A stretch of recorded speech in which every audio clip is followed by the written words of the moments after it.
and I read this book, Rocket Fuel, and it changed my life. What I had been doing for over 20 years with entrepreneurs is helping them climb the mountain. We ring the bell, killed ourselves to get there. I think we're going to reach some kind of a destination. It's like you get there and you say, is that all there is? Do you think that there were moments that something pinged your soul and you just shoved it down and you didn't want to go there? Any times in your life where you're like, man, maybe I should take care of this? There's this thing inside of us that is a power source, and that thing is protected by a cocoon that is our ego. When the cocoon is shed, when you shed your shit and shine, you start to come from the inside out. And the reason most people can't meditate or sit in stillness is because the pain comes up. They don't want to experience the pain, and it's the only way you can shed it. 20 years from now, we're going to look back and there's going to be a whole bunch of entrepreneurs that started their journey with peace, and God only knows what that's going to create in the world. Episode 100. Can you believe it? And you're never really going to believe the guest that I have lined up today. This man is a teacher.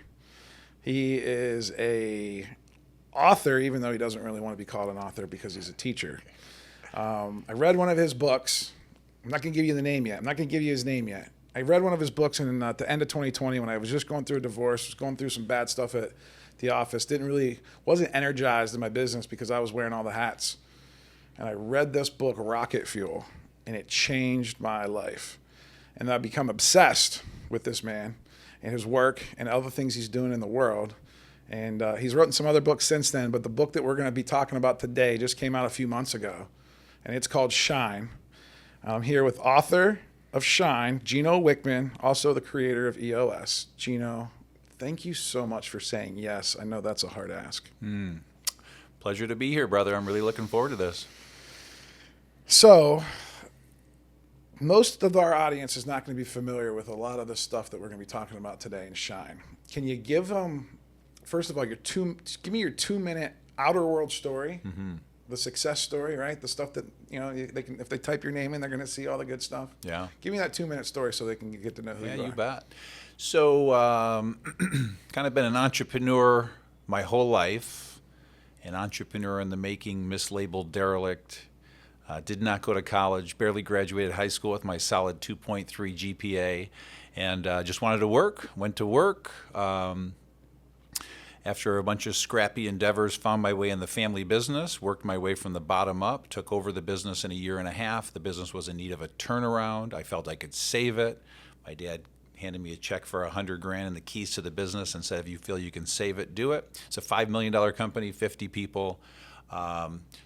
Turned it around about 3 years, ran it for 7 years. We then successfully sold the business, and that's when I kind of found my calling, and that is just helping entrepreneurs. I helped my entrepreneur father, save the business. We were a great team. I was his integrator. That's where I created the visionary integrator concept.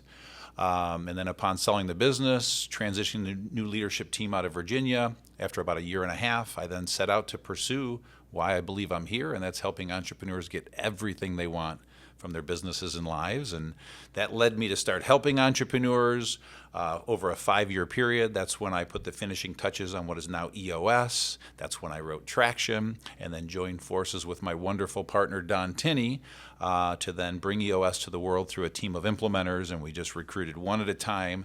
Shoot forward to today, roughly 20 years later, there's over 800 EOS implementers all over the world, helping 250,000 companies implement EOS. I've written 8 books now. I like what you said there. So I consider myself a teacher, not an author. I'm not a writer. And so all of my books is just me teaching, my voice, teaching that end user how to get everything they want out of their life and business. And so those 8 books will sell almost 3 million copies by the end of the year this year. And so I'm just a guy who is obsessed about helping entrepreneurs. And as we get into the next part of this, I realize I've been helping them succeed in their outer world all of these years, and then got a bit of a calling to help them succeed in their inner world. And so we're starting to go to the inner world of those entrepreneurs. So the inner world story is the one that it's a little sticky, it's a little dangerous. Mm-hmm. It's the one that we kind of run from. I think that's why a lot of us are successful entrepreneurs, is mm-hmm. because we have probably a little bit of a movie-like, drama-like inner story. Yeah. Over the last 4 years, a lot of my audience knows that I've been kind of on that journey. Thankfully for Brittany has got me introduced to a lot of this, yoga, meditation, going deep within. And then when I read EOS Life, and then when I started hearing you talk at the EOS conference about some of those things that you were learning, I was like, oh, Gino Wickman's into this. Well, it's kind of cool because like it was always kind of woo woo, right? Oh, like it's yeah. and I'm like, and it's like hard to like just step out as like an alpha male, dominant human being. You got it.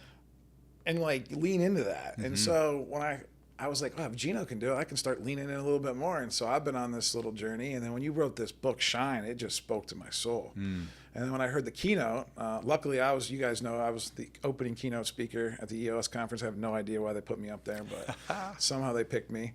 And then this guy closed it down, and it was awesome. It was a cool experience because I got up on stage and just bore my soul to the 2,300 people that were in the room of my entrepreneurial journey, both the inner and the outer. And you said something at your closing keynote that there is no mountain, it's a journey. And I always thought, just because, you got to 10x this and you got to grow and you got to scale your business. That's kind of what I grew up with. The social media entrepreneurs, like that's what they sell you, right? Yeah. But that isn't a mountain, and I've learned that. But when you said that, it felt so good to like it's almost like it was permission for me to go on the journey rather than keep climbing. So can you talk to me a little bit about that and how you found out about the mountain versus the journey? Yeah, and so I'll create a really big context that I think everything we're going to talk about on this podcast will fit into. And so a little bit of history that goes with the context. And so what I realized, because my soul got pinged about 4 years ago, maybe 5 years ago. So again, we're on the same timeline when it really forced me to kind of go inside. And it was a couple of years after selling EOS worldwide. And so, at that point, using the analogy of the mountain, I had gotten to the top of the mountain, killed myself for 35 years to be successful and finally got to the top and rang the bell. And as I looked back on that, what I had realized is there are 5 pieces of content that I've put out in the world.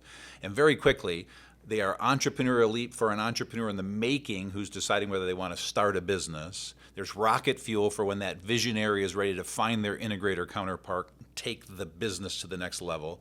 There's EOS and Traction for when that entrepreneur wants to run their business like a Swiss watch. There's the EOS Life, as you mentioned, for when that entrepreneur wants to live their ideal life. And then there's Shine and 10 Disciplines and the 3 Discoveries, which is what we're going to talk about here today. And that's when it's time to really live your optimal life and kind of go inside.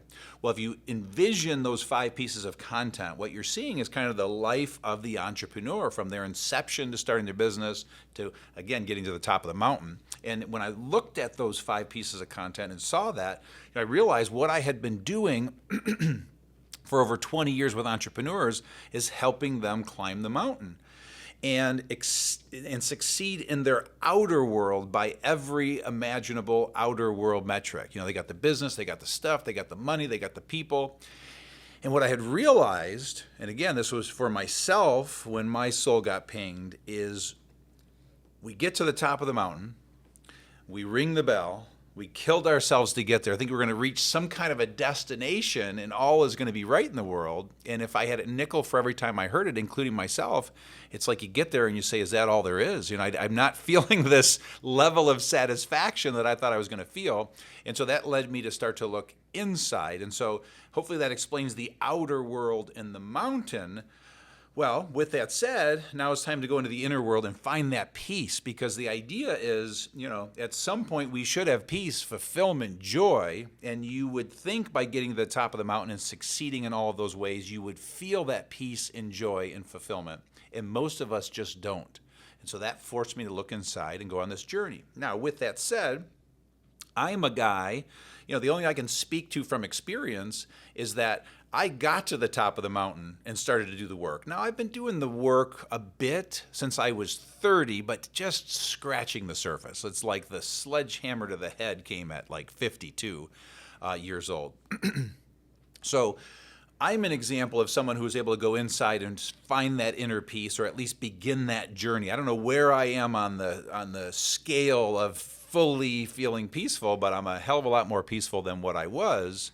So now the $1 million question is, can you find inner peace somewhere on the climb? can you find inner peace before you begin the climb? But then here's the aha voila moment is there is no climb, there is no mountain. The whole thing is just a journey. And so, but what it is about and what this book is about and hopefully what this conversation will be about is how it is possible to make the impact as an entrepreneur that we make. Have that drive, relish that drive, and have inner peace. This beautiful balance and combination of both. And what I've proven to myself and now many others is that it's possible to make an impact and have peace. It's just a question of, can you do it anywhere on that journey, i.e. we're not going to talk about the mountain anymore, but yes, we're going to talk about the mountain. Yeah. Yeah, because I would say, like, even the old Ben, I still even kind of say, oh, it's easy for you to do this now because you got the money, you got the time, you know, like, you're just, you know, like, what are you doing all day? Like, okay, so you decided to, like, go meditate and go do some deep thinking and some journaling and some contemplation, you know, because you're retired. Yeah. Even though I know you're not retired. Exactly. But when you're in your 20s, I mean, you're trying to, first of all, you're trying to figure out how to be an adult. You're trying to survive. Depending on your upbringing, like, you know, you could, like, be out there really trying to survive, like trying to actually figure out where you're going to get food, shelter, That's right.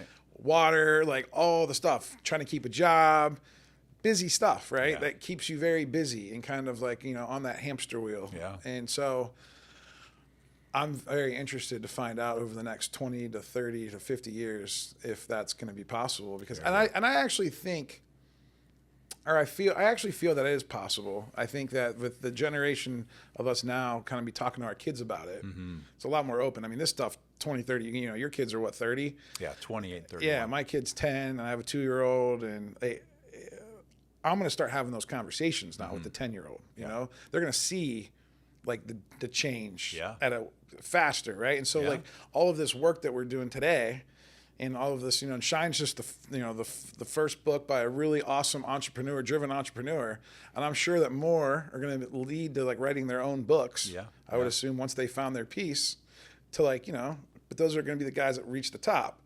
Now, how do we do this from the bottom? But can you tell me a little bit more about the 3 discoveries? Let's start with the first one. Well, let me do this. All right, go ahead. Yeah, no, that's great because I'm gonna take us right to the 3 discoveries, but I want to respond to a couple things that you said there.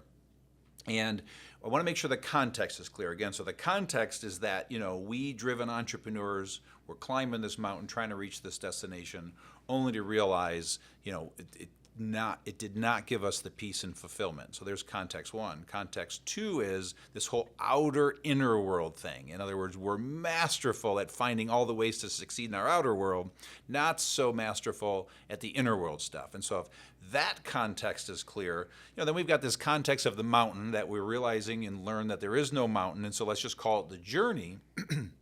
And so again, I'm an example of someone who, you know, got to the end of my entrepreneurial journey just from a standpoint of ringing the bell that I wanted to ring, you know, really building something amazing. With that said, you know, I am as driven as I've ever been in my life. You know, I am still working full time, creating and building stuff because I love what I do. It's just now it's coming from, you know, more of a calling, an inside out drive, which we'll get to in just a little bit. Point there is, worst case, let's pretend worst case, you have to, you know, reach some level of success in the outer world to finally do the inner world work. That ain't all bad, because sitting here at 56 years old, I know that I have a good 30 years left. In other words, and I haven't even been doing this for 30 years. I've spent about a little over 20 years since creating EOS. So I look at what's possible in the next 30 years. So to know that I've got that kind of runway, feeling this peace that I have and this drive that I have, worst case scenario, that ain't a bad formula. So now, to your point, as we drill deeper into this, let's hope, because this is everything I'm about to say is theory right now, but let's hope that you can out there, you driven entrepreneur, you know, that 18-year-old entrepreneur in the making, let's hope they can find inner peace before they begin the journey, because holy cow, for them to have an inside-out drive and have inner peace, God only knows what they can create. Now, With that said, my partner, Rob Dubé, my co-author on this book, he's a walking example of someone who was about halfway on the journey when he got pinged. So he got pinged about 15 years ago and has built an amazing business. And so he got to enjoy the second half of building his business with that impact and peace that he was feeling. So there's a great example. And then another example is Michael Singer, Untethered Soul. There's an example of a guy who built a $100 million tech business from the beginning being completely Zen. So there are some examples, and I look at you as somebody who's probably halfway on the journey and you're finding it. So, I believe it's possible. But worst case scenario, if you out there, because there's some people out there that this is going to scare, here's the good news. To take all the pressure off, just keep focusing on your outer world. And create the outer world success and know that someday you will be pinged. We hope you get pinged today. So in other words, I'm letting you all off the hook to say, okay, then wait till you, i.e. climb the mountain and get to the top to look inside. But we're going to urge you to look inside now because I believe it's possible. And unfortunately, it is a bit theoretical. But let's hope, I love what you said, 20 years from now, we're going to look back and there's going to be a whole bunch of entrepreneurs that started their journey with peace, and God only knows what that's going to create in the world. Why do you at what point did you feel like that you had to write the book on this journey? What triggers you in your brain to be like, wow, I'm doing some of this work. I know I'm not all the way there, but man, I got to get this on paper. I got to get this out to the world because it is a little bit scary. It's not going to be as popular, right? Like, traction books are flying off like water, but like Shine, it's like, I don't know if I want to peek open yet. And after this podcast, you're going to be all in, or you're going to be like, I don't know what those guys are talking about, man. Like, I am fine. I am good. I am going to keep winning. Yes, here. So, first of all, with all of the books, it's the same feeling I get where it's the only word I can think of is a calling, but it's just this desire, this burning desire to share this message with the world. So, I have always taught what I needed the most. And so that's when I look back, I'm just basically helping people solve the pain that I experienced. And so Entrepreneur Leap was me as a mislabeled, derelict 18-year-old. I was an entrepreneur in the making. I felt like such a loser because I was an alien. As all my friends went off to college, I just wanted to go to work. And so that's why I wrote that book, to solve that pain. Obviously, Traction, I wrote that book to solve the pain, helping my dad turn around that business and running that company, the pain I experienced in running a business. It's so hard. So I wrote Traction and created EOS to solve that pain. Well, now let's shoot forward to this book, Shine. It's the same thing. I'm just called to do it. We'll get into some of this, but I share my inner story in this book, and I don't enjoy sharing my inner story. I don't enjoy sharing my trauma with the world. There's nothing enjoyable about that, but I'm called to do it. I'm so comfortable doing it now. It's just not enjoyable, but so it's just a calling. It's literally a labor of love. Writing that book was a really intense period, but it's just pouring my heart and soul out into something that I believe is going to help a lot of people. And yes, with Traction, it's when I put on my tough guy facade and I'm this tough guy entrepreneur that helps entrepreneurs, what I created in EOS and wrote in that book is very appealing to a large percentage of the entrepreneurs out there. This book is a little scary, and again, we'll go into this a little bit more, but it does not resonate with everyone. If you're not ready to have these kind of conversations, it's not going to resonate, and it's not a bad thing. Like I said, just keep focusing on your outside world if it's not resonating right now. So this one was scary, and there were nights, I would have these like writing riffs where it would just flow, and then I'd wake up at 2 a.m. and go, holy fuck, am I going to say that? Am I going to put that in a book to the world? And so it was this constant kind of ego soul battle going on for me. And then I'd get past the fear and just say, screw it, I am putting it in this book. So I know it doesn't resonate with everyone, and I don't know what percentage. And so if we look at all of the entrepreneurs, all the driven entrepreneurs out there, I don't know what percentage this resonates with, but I know that percentage keeps growing every day. And with podcasts like this and guys like you and all of us sharing this message, it's better on the other side being the driven entrepreneurs that we are with peace. And so I'm on a mission to wake up a lot of people and ping a lot of souls. Well, let's get into that, because I was thinking about the title for this podcast. It's either going to be Shed Your Shit. Yeah. Or it's either going to be You Can Be Driven and Have Peace. Yeah. Or something like that. And I think I could have probably came up with 5 different titles that are pretty catchy. Yeah. But you have 3 discoveries in the book. Yeah. And I think the first one is I Am Driven. And you're the one that told me about the book Driven back at a conference probably just a little bit over a year ago. Yeah. And you said, read that book. And I had started going down the path of like understanding who I was when I was trying to figure out how to hire people at my company. I started doing like DISC personalities, and then, my implementer comes in, talks to me about Colby. And so I was starting to understand like how I was wired. Mm-hmm. But this book Driven, it's like science. It's like there's science, and then there's like, he's also like a psychologist or psychiatrist. And he's a doctor of psychology, I think, or psychiatry. I don't know. And then he hangs out with Navy SEAls, right? That have experienced a lot of trauma. Yeah. And, I read that book, and I read the book, The Body Keeps the Score. It's a great one. A few months before that. Mm-hmm. And just a lot came up for me when I read that. Tell me about your experience when you first found the book Driven and how that's so powerful that it's one of your discoveries. Here. Well, I want to back up a few sentences in terms of the name of this podcast episode. What would be near and dear to my heart is that you call it Shed Your Shit and Shine, because that's the whole mission behind this. Done. All right. Clip it. and as we're into the 3 discoveries now, you're going to understand out there what we mean by shed your shit and shine. And so to go to where you're going next, I just want to create another piece of content, okay? So just kind of a next level down of context. And so in this book, there are kind of 2 parts to the book. The first is where we're going right now, and that's the 3 discoveries to free your true self. And then the second half of the book are 10 disciplines to maximize your energy, impact, and inner peace. The 3 discoveries are the what, and hopefully we'll spend most of the time of this podcast talking about the what, because this is the good stuff, quite frankly.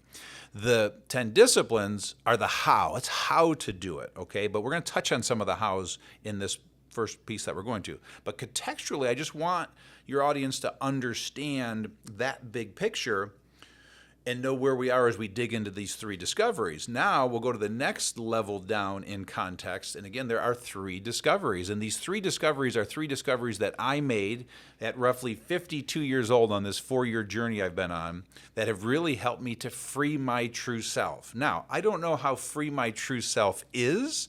And let's pretend there's a scale of 0 to 100. We have an assessment on the website called True Self-Assessment, where you answer 20 questions about yourself, and you're going to get a score between 0 to 100. My point in that is, I don't know where I am. I fear that I'm at like 1%. I hope I'm at 99%. But the point is, I'm on this journey with you out there. And these 3 discoveries are what are going to help you as they help me free my true self, to just be completely free. And again, I just don't know how free I am. I just want that disclaimer in there. Well, can I interrupt you real quick? Please. I was listening to the 2-hour, 3-hour, it could have been 3 hours interview with you and Rob at the end of Shine on the Audible. I strongly recommend the Audible version because you get that. Yeah, people rave about that 3 hours. Hey, listen, I don't know who you hire to like do the reading. I wish you always did the reading because I don't know. I feel like I'd be into it more. Not that guy doesn't do a bad job. It's just it's very vanilla. Yeah. But so get to the end of the Shine book in the Audible, and there's this bonus content. But you tell Rob that I think you, and this was probably, I don't know, a few months ago. You probably recorded that 7 months ago or something. When did you record that? Almost exactly 7 months ago. Yeah, so at the beginning of the year. Yeah, January. Okay. So you were 50%, I think you mentioned that. Okay, gotcha. And that's so my best guess, yeah. Yeah, sure. And and I think I did the assessment. And the assessment moves based on what I've learned is as you start to take a discipline and go deeper, then you realize, oh crap, I wasn't really like that in that discipline. Like there's so much more to that discipline. Yeah. When you think that like, oh, at first, right? So the yardsticks are changing with these assessments. Yeah. And so like I feel like I'm always going to be stuck at 50 to 65% or somewhere in there.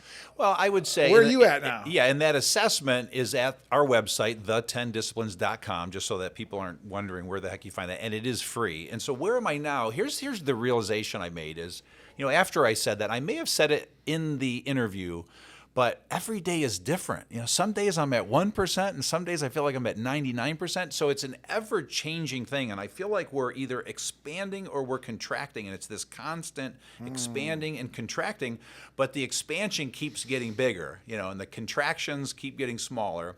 So some days it's less than 50%, some days it's more, but I don't know. It's hard to say. And then to your point, I think what also happens is, as you do this work and as you're on this journey, I think you start to raise your own bar. So it's almost like it doesn't need to be measured, but the power of that assessment is just shows you what you need to focus on. And you're going to find these 1, 2, 3 things that you really need to focus on right now.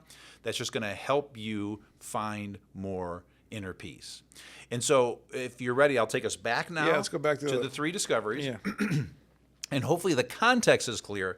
And so now as we go into the 3 discoveries, I always like to share what they are at a high level. And I'm going to do one more piece of context, and then we're going deep. And let's just kind of let it fly. And you're the gauge and the barometer for how deep we're going to go. Okay, so some podcasts we stay very surface. It all depends on the audience. And we're going deep. Everyone knows we go deep on the Big Fish Cares podcast. So here are the 3 discoveries to free your true self. And so discovery number 1 is I am driven. And so it's making that discovery that you are a driven person out there. Discovery number 2 is that all decisions are made out of love or fear. And it's understanding this basic premise going on in your life all day, every day. And discovery number 3 is that it is possible to be driven and have peace. Okay, and so there's the high level. We're about to go into that. But the next piece of context I want to create about this is this understanding that you have a soul or a true self or an essence or a spirit, or wherever you come from, you call it whatever you want to call it, but there's this thing inside of us that is a power source, and it wants to be free. And that thing, sadly, is typically protected by a cocoon that is our ego. That we created this shell, these layers that I talk about shedding, that somewhere in our life experiences happen to us that our ego is just simply protecting us. It's like a protective mother. Its intentions are good. But what's happening, though, is it has that true self trapped behind that cocoon, and it is not free, and therefore that cocoon is running the show, that ego is running the show, and making fear-based decisions. So there's the context where we can now go deep. So let's go to discovery number 1, because discovery number 1 is you out there realizing that you are driven. And our audience, my audience, is a driven entrepreneur. So that's the being that I'm an expert in. So if you're a librarian out there, I can't help you be a better librarian, but I can help you be a better entrepreneur. And so but with this said, this applies to most human beings as we get deeper into this. So the I am driven discovery, and going back to what you talked about with Doug Brackman's book, Driven, it's this realization to understand that, first of all, I am driven, and it's a blessing and a curse. And so it's understanding all the blessings and the curses that it is being a driven entrepreneur or a driven person. And so the blessings are that we have superhuman stamina. We are the creators of most things on this planet. We have more energy than most.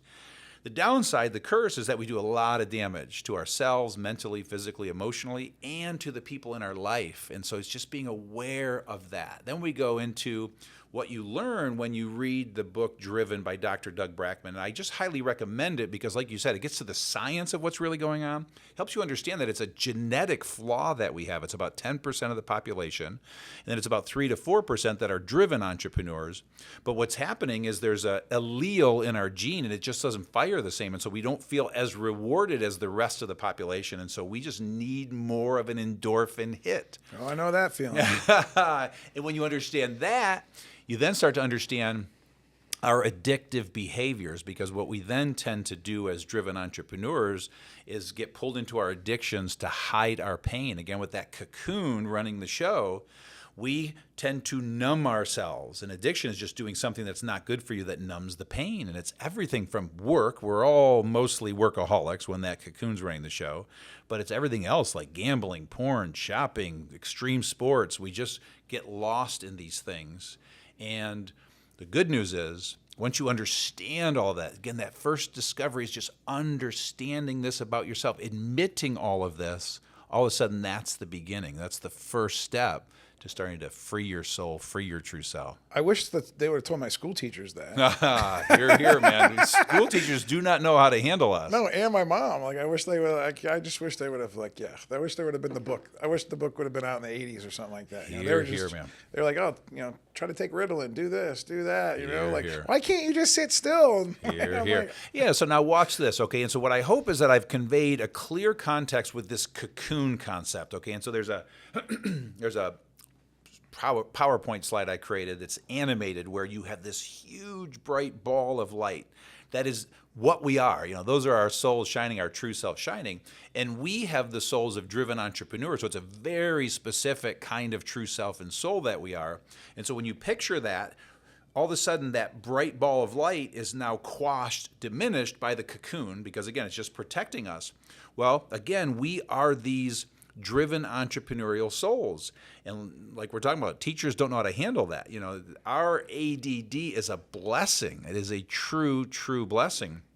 And so now we go through life getting the shit beat out of us, being told that there's something wrong with us, in addition to the trauma that we face. Again, with this driven nature, we get ourselves in more trouble. We go out a little further when we're pioneering and running around as 5, 6, 7, 8, 9-year-olds.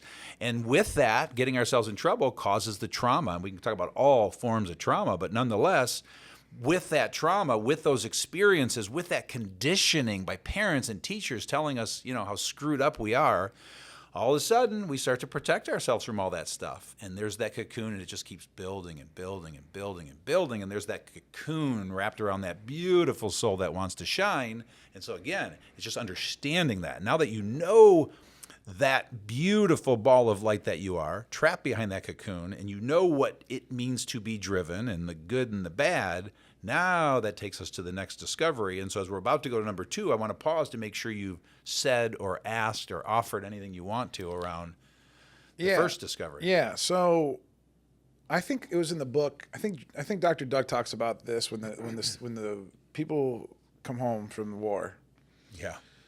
And they're retired, or in your case, you just sold your company. You're at the top of the mountain, even though we're on a journey.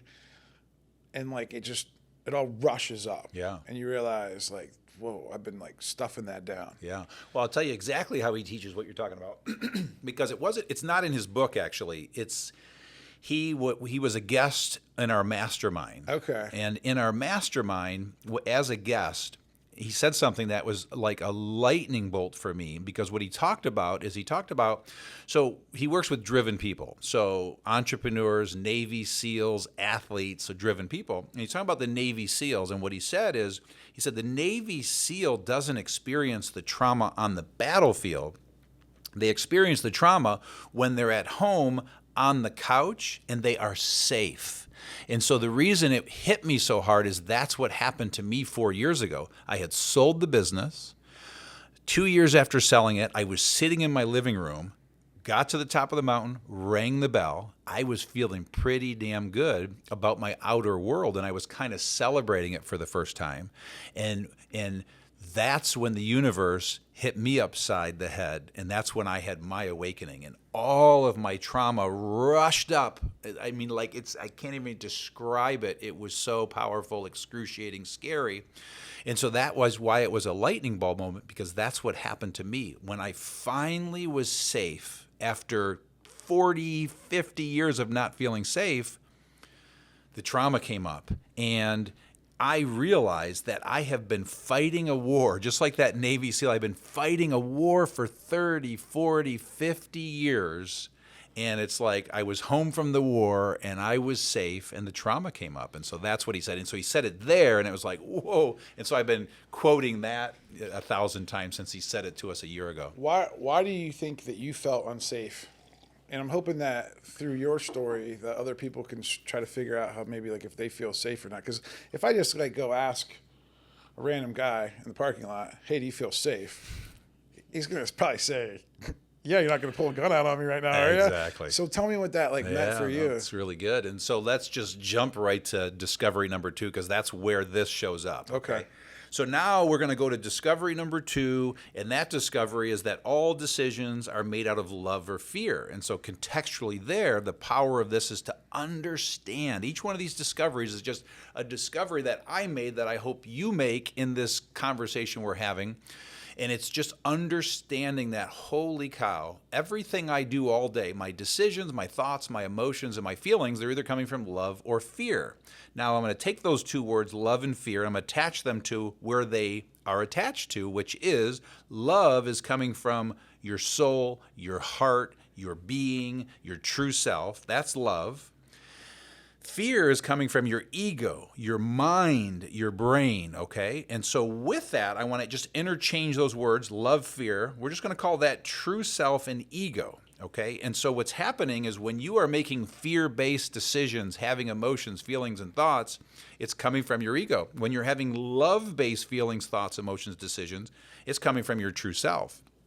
And so all of a sudden now, to answer your safety question, when, again, this ego is protecting us. We had pain and trauma, and so it's not a contest, but, some people have had very little trauma. Some people have had a lot of trauma. I feel like I've, probably had a above average amount of trauma. There are people that have had much more trauma than me, but nonetheless, somewhere along the line, I felt the need to protect myself. And so the way I describe the story is, for me, it was age 15, where I grew up, moved 9 times by the time I was 10, had 2 sexual abuse instances at 6 and 7 by an older boy in the neighborhood. I was bullied a lot between, whatever age to age 14. And so I was this tiny, highly sensitive, very creative kid. And so up until 14, at 15, when alcohol touched my lips for the first time, and thank God it's never been a problem, but what alcohol did for me is it taught me how to numb the pain. So all of these things I was protecting, all of this, like, I describe it as I hold my hand below my chin. When I describe it as like the tectonic plates shifting below and this anxiousness, but it's just always feeling unsettled. Well, all of those experiences created that. Well, when that alcohol touched my lips at 15, I created this suit of armor to protect myself from the world, to never feel that pain. Well, come to find out, it was always in there. I never really felt safe. So I think it was just this feeling of not feeling safe. So now all of a sudden, from age 15 to 50, 35 years of just putting my head down and working my ass off and being this tough guy, this image that I had created, always under the surface, I still felt unsafe. I was trying to create something to make me feel safe, enough money, enough relationships, enough whatever, but just always felt unsafe. So if you tell me, what was the one thing that made me feel unsafe? I don't know, but I this is theory, but I wonder if it goes back like 6 generations for me. I feel like it's almost something I inherited, but at a minimum, sexual abuse, moving a lot and feeling unsettled, bullying, those are all good reasons to not feel safe. So I can't give you the one. Were you conscious about So like your childhood, like were you conscious about your childhood when you were in your late 20s, 30s, 40s before you had this awakening at all? Like, or did you not think about it much? Didn't even think about it. What I would, with the moving, I would wear it as a badge of honor. You know, I finally 3 years ago, I stopped. I would say it like I moved 9 times by the time I was 10. A very entrepreneurial father. So I wore it as a badge of honor, only to realize, ooh, man, that was the story. You know, that was one of the layers I made up just to not really face that. You know, that does something to a kid who's literally. So every year I'm going into a new school and I'm leaving that new school. You know, a new set of friends, and So no is the short answer.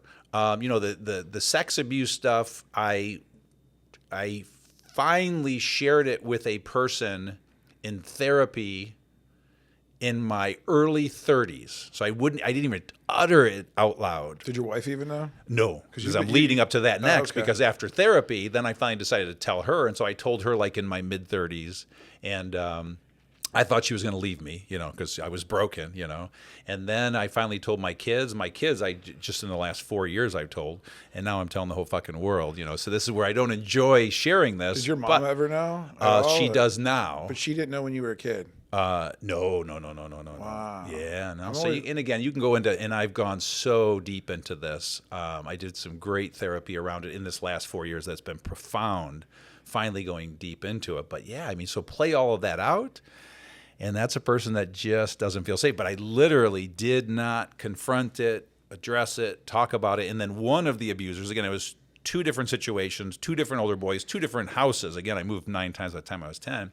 I learned that one of them passed away when I was in middle school. And I said, good. You know, it's like my fucking anger came up, you know, motherfucker, good. So anyway, I've given the shame back to them and let go of what I need to let go around that. But that was the first time that I maybe let out some kind of emotion around it.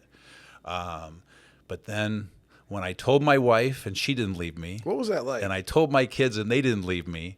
What was that like to tell your wife, though? Because, I mean, you guys, I think you told me 16, 17 years old. You guys have been together since? Yeah, since 17, yeah. And so this is like, what, almost your early 40 30s? years. This was in your early 30s? Early to mid 30s, I would say, yep. And we were sitting at a bar, hanging out one night. Were you drinking? Oh, yeah. Oh, yeah, because you had to, like, build up the courage for it, yeah. right? Well, no, I wouldn't even say that, because it was like... Oh, all right. I don't know. I'm just wondering. It was like it was a 2-beer max, you know, drinking night. So I was probably a half a beer, and we were just hanging out and talking.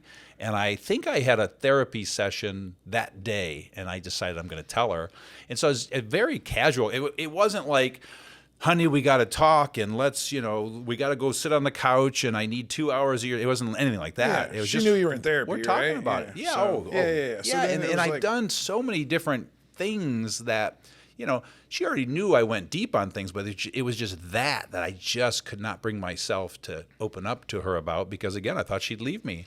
And so we're just sitting there talking at the bar, and I shared it. And her reaction, as it always is just so perfect, because she's such a beautiful, compassionate soul, and yeah, she is. It's like another day, you know, for her. It's like, and the same thing with my kids. It's almost probably like she was like, I've been waiting for you to tell me something. I knew you were holding something back. So interesting. It's like the kids, it was like, didn't even affect them, and for me it was this event, you know. It's like, holy fuck, because of the shame. Oh, I mean, like, there's you know, and we're gonna have to talk about it with the kids for a year till it's a big nothing, you know. So yeah, I felt like that when I shared some of my story publicly for the first time, and it was about my drug abuse and overdose and things like that. And it's weird. Why is that? Right. Well, so here we go, because what's coming very clear there is, let's go back to that visual, that cocoon wrapped around that true self. That's your ego just making up stories. Yeah. They're going to leave you. You're horrible. You're less than. You're not good enough. You're not there. You know, that doesn't happen to everybody. That only happened to you. And you're, you know, so it's just your ego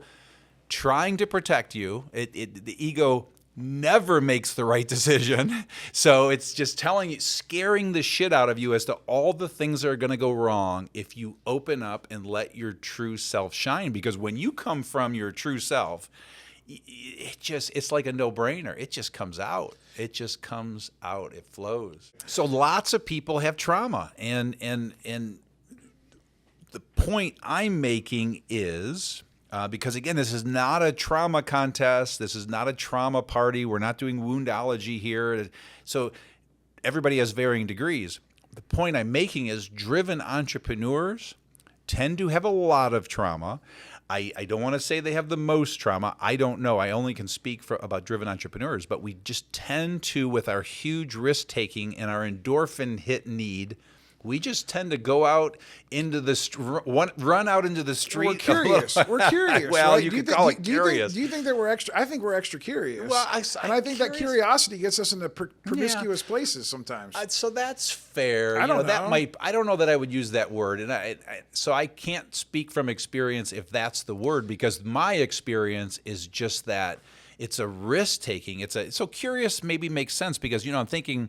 We go out further. And so, I think about ages 6, 7, 8, 9, and back in the 70s, we ran free for 12 hours. Our parents didn't know where we were. And so I would go further than most kids, because I'm a driven entrepreneur in the making. I'm a risk taker. I want that endorphin hit. I want to take that risk. If somebody says, don't go in that door, I'm going through that door. Don't go over there. There's danger there. I'm going where the danger is. We want the opposite. Exactly. Yeah, right. I grew up in a strict Christian Baptist home, and I feel like there was a lot of rules, right? A lot of rules. And almost every time they told me not to do something, I couldn't help it. It was there was this it's almost like they made it worse when they said don't do something. Yeah. And then do you think when there's with the bullying and the sexual abuse, do you think the people that are committing those things, do you think that's coming from a reflection of that's coming from a reflection of their I don't know side. I don't know the research and the psychology, but I am quite certain that someone abused them, someone bullied that. They learned that from somewhere, and I believe it's generational. That's the thing I'm really learning. This last year has been profound about looking at generational trauma, because I think what I have a responsibility to do, and this is kind of heavy, but not only heal ourselves, but heal the past so that we don't put that into our kids and future generations. And so it's a matter of looking back at what really went on. It's looking at our parents and looking at our grandparents and understanding it, not blaming anyone, not getting angry about it. It's understanding it so we can let it go. We got to let go of these stories. We got to let go of these patterns. And I don't know how far back it goes. It might go back thousands of years. That part I don't fully know and understand, but I know that if I see these patterns in my parents and I see these patterns in my grandparents, you got to kind of believe there were patterns in the great-great and the great-great-great and the great, and it goes all the way back. So when you wrote this book, or whenever did you ever whenever you had this awakening, did you ever go tell your mom or talk to your mom about this stuff? Oh yeah, no, she and I talk about it a lot. And what was that? What was that experience like? Did you have questions, or did she have questions? Because I can't imagine being a mom, not knowing some of the stuff that happened to you when you were a child. She probably knew you were getting into fights and stuff. Yeah. But the sexual abuse, man, that has to tear a mom up, man. Especially under their care, right? Yeah. And so tell me how that went around. Yeah. So my mom is just this very wise soul, So she just, it certainly had an effect, but it was just this beautiful conversation. She and I just sitting there talking for an hour or two, and she just has this way of saying a few profound things, pausing, and just kind of sitting in it, being in it. She holds space, if you're familiar with the term, where somebody just listens. And so it was incredibly therapeutic for me. It was very important for me to share with her that it happened. And it was just a beautiful experience. So it's not like it was this, I can't say, oh, she said this and it changed everything. And, she broke down and cried for it. It's nothing like that. It was like just kind of a shedding experience that was just kind of magical. Did your dad have the same reaction? I didn't tell my dad. Oh, so he doesn't know? No. Interesting. No. Interesting. He's the one that he's probably the big tough guy, right? It's just, I don't know. I mean, the opportunity hasn't presented itself, and probably not going to help anything. He's older. If the opportunity presents itself, I will. Yeah. Yeah. Huh. And the kids are I'm just that's big. That's bold, man. There's not that many people doing that. And and then on that note, little tangent. Everyone hides from that stuff. Yeah. And a little tangent, and then I'll bring us back to the second discovery, because I want to go a little deeper into this. But it's like with the kids, again, they're 28 and 31 now, and with all of this kind of awakening and awareness, Kathy and I, my wife, we said to them, now that we realize this and we're looking at this generational stuff, so we said to them, listen, we fucked you guys up somehow. We don't know how we did it. And right now I know you think, we're like perfect, or you don't see what we did to you, but we did something. And so please, the day it comes up for you and you realize it, come and talk to us. You can talk to us about anything. Share it. Let's talk about it. Because again, this generational thing, we put some stuff into our kids, and what a great opportunity to just talk about it when it comes up. And so that's I obviously shared my stuff, and then we shared that with them. And I hope that if something comes up, whether that's a year from now, 10 years from now, whatever it is, they'll have a little sit down and a conversation about how we program them and condition them to protect themselves somehow with that cocoon. Well, I mean, at 30, they have the opportunity, whether they take it or not, to even self-analyze, find out if there's anything in their, inner story from a lot faster than you, right? Exactly. Even faster than me at 40. And then for their kids, it's going to just be pure bliss. And do you think that that's how you break the generational curse then, right? Like that's the whole proverbial, that's how you beat it, right? Yeah, we have our first grandkid, and so I'd look at those grandkids and just hope that they have inner peace and they shed their shit and shine and the cocoon is gone. And, again, I don't know if it's possible, but I believe it is. Do you think that there were moments from the age of 25 to 52 before you had your awakening that something pinged your soul and you just shoved it down and you didn't want to go there and start on the journey? Like, do you remember consciously any times in your life where you're like, man, maybe I should take care of this and do it? Or were you just flying fast? I've had many like mini pings, mini pings. Yeah. I've shed some layers. I've been talking about shedding layers for more than 10 years. And so I've definitely had experiences. I go to Boulder with two friends every year. We've been doing it for over 20 years, and we engage some person to take us deep and make us cry. And so I've done the work. So I think I got a little bit of a running start, but never to the depth of what I did in this last 4 years. And so I was just kind of scratching the surface, maybe just enough to survive. So mini pings. And then, one of the stories I share is, and this kind of gets into the third discovery, which we're not going there, but it was my first glimpse of peace. And it was in my mid-20s when my daughter was born. She was born in the hospital, and once she was born, it was an hour of the most incredible joy, peace, bliss. I mean, words can't describe what I felt, but it only lasted an hour because I shoved it back down, and it scared the shit out of me because I thought it was going to zap me of all of my drive. I thought I would lose everything, and it felt wimpy and weak. So here I was at 15, created this tough guy image, badass, more fights than I can count between age 15 and 21. And so I was just this tough guy. And so that didn't feel like a tough guy to me. So I shoved it back down. Same thing happened when my son was born. And so I got a glimpse, but it terrified me. But let's hold that thought till we get to discovery number 3.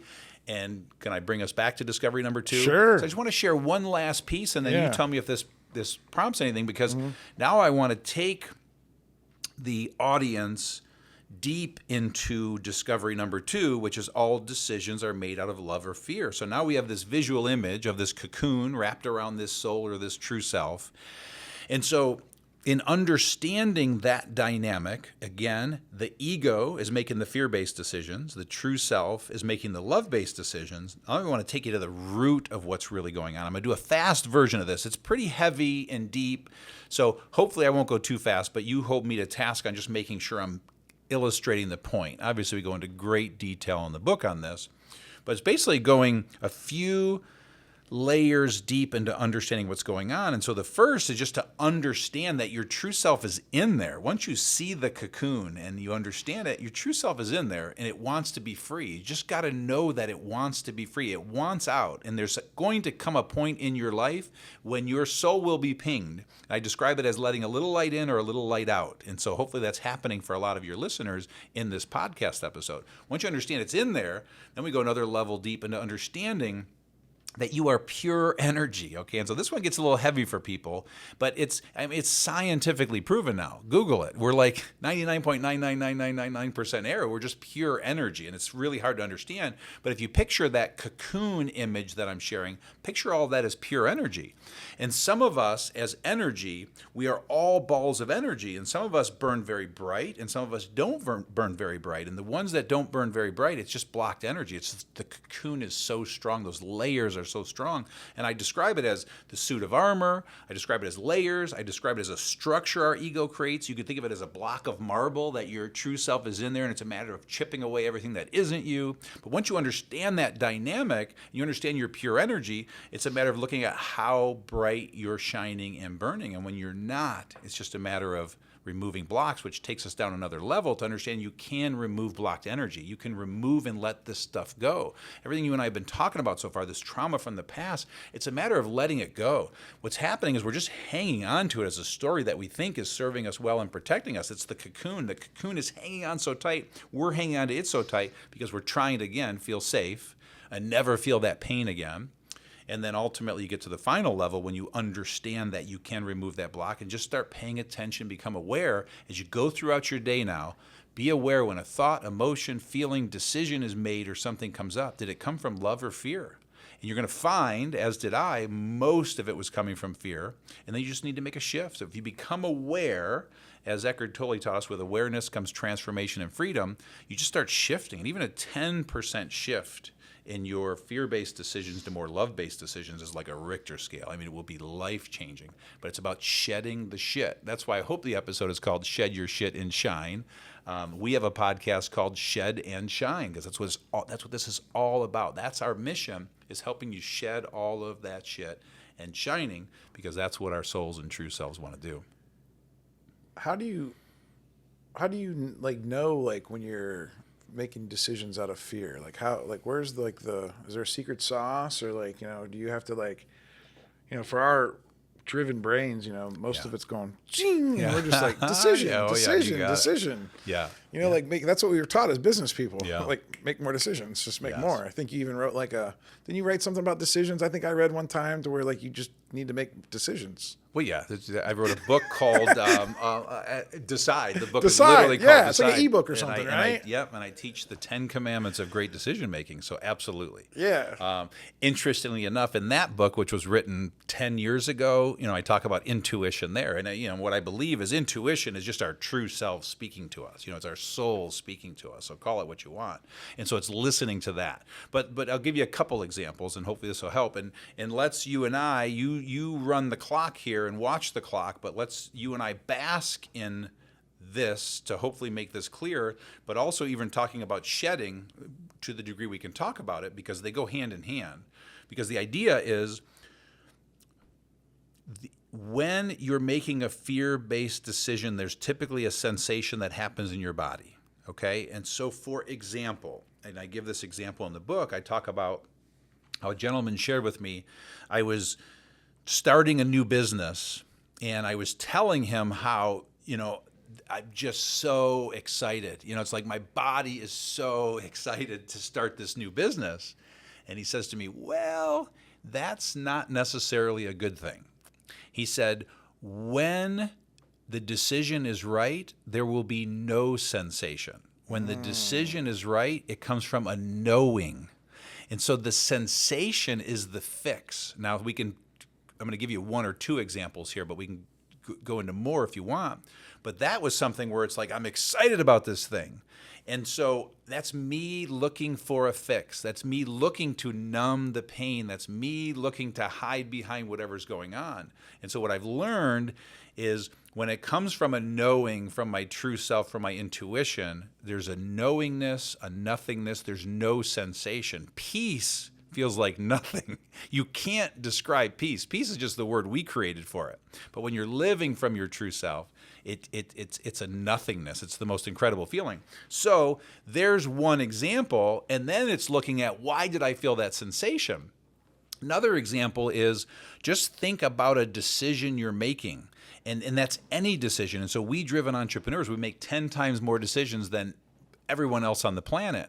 And so just pay attention to a decision you're making. Was there a sensation? And so what I've learned for me, because this takes us then to shedding layers, is when I shed a layer, the way it works is you get a sensation in your body. And this is why there's power in meditation. One of the 10 disciplines we teach is stillness. So meditation, contemplation, prayer, journaling, these are wonderful ways to sit in stillness, to let the shit come up. Okay, you got to let it come up. So when there's a sensation, that's blocked energy. That's something going on. And it's positive and negative that are both not entirely productive.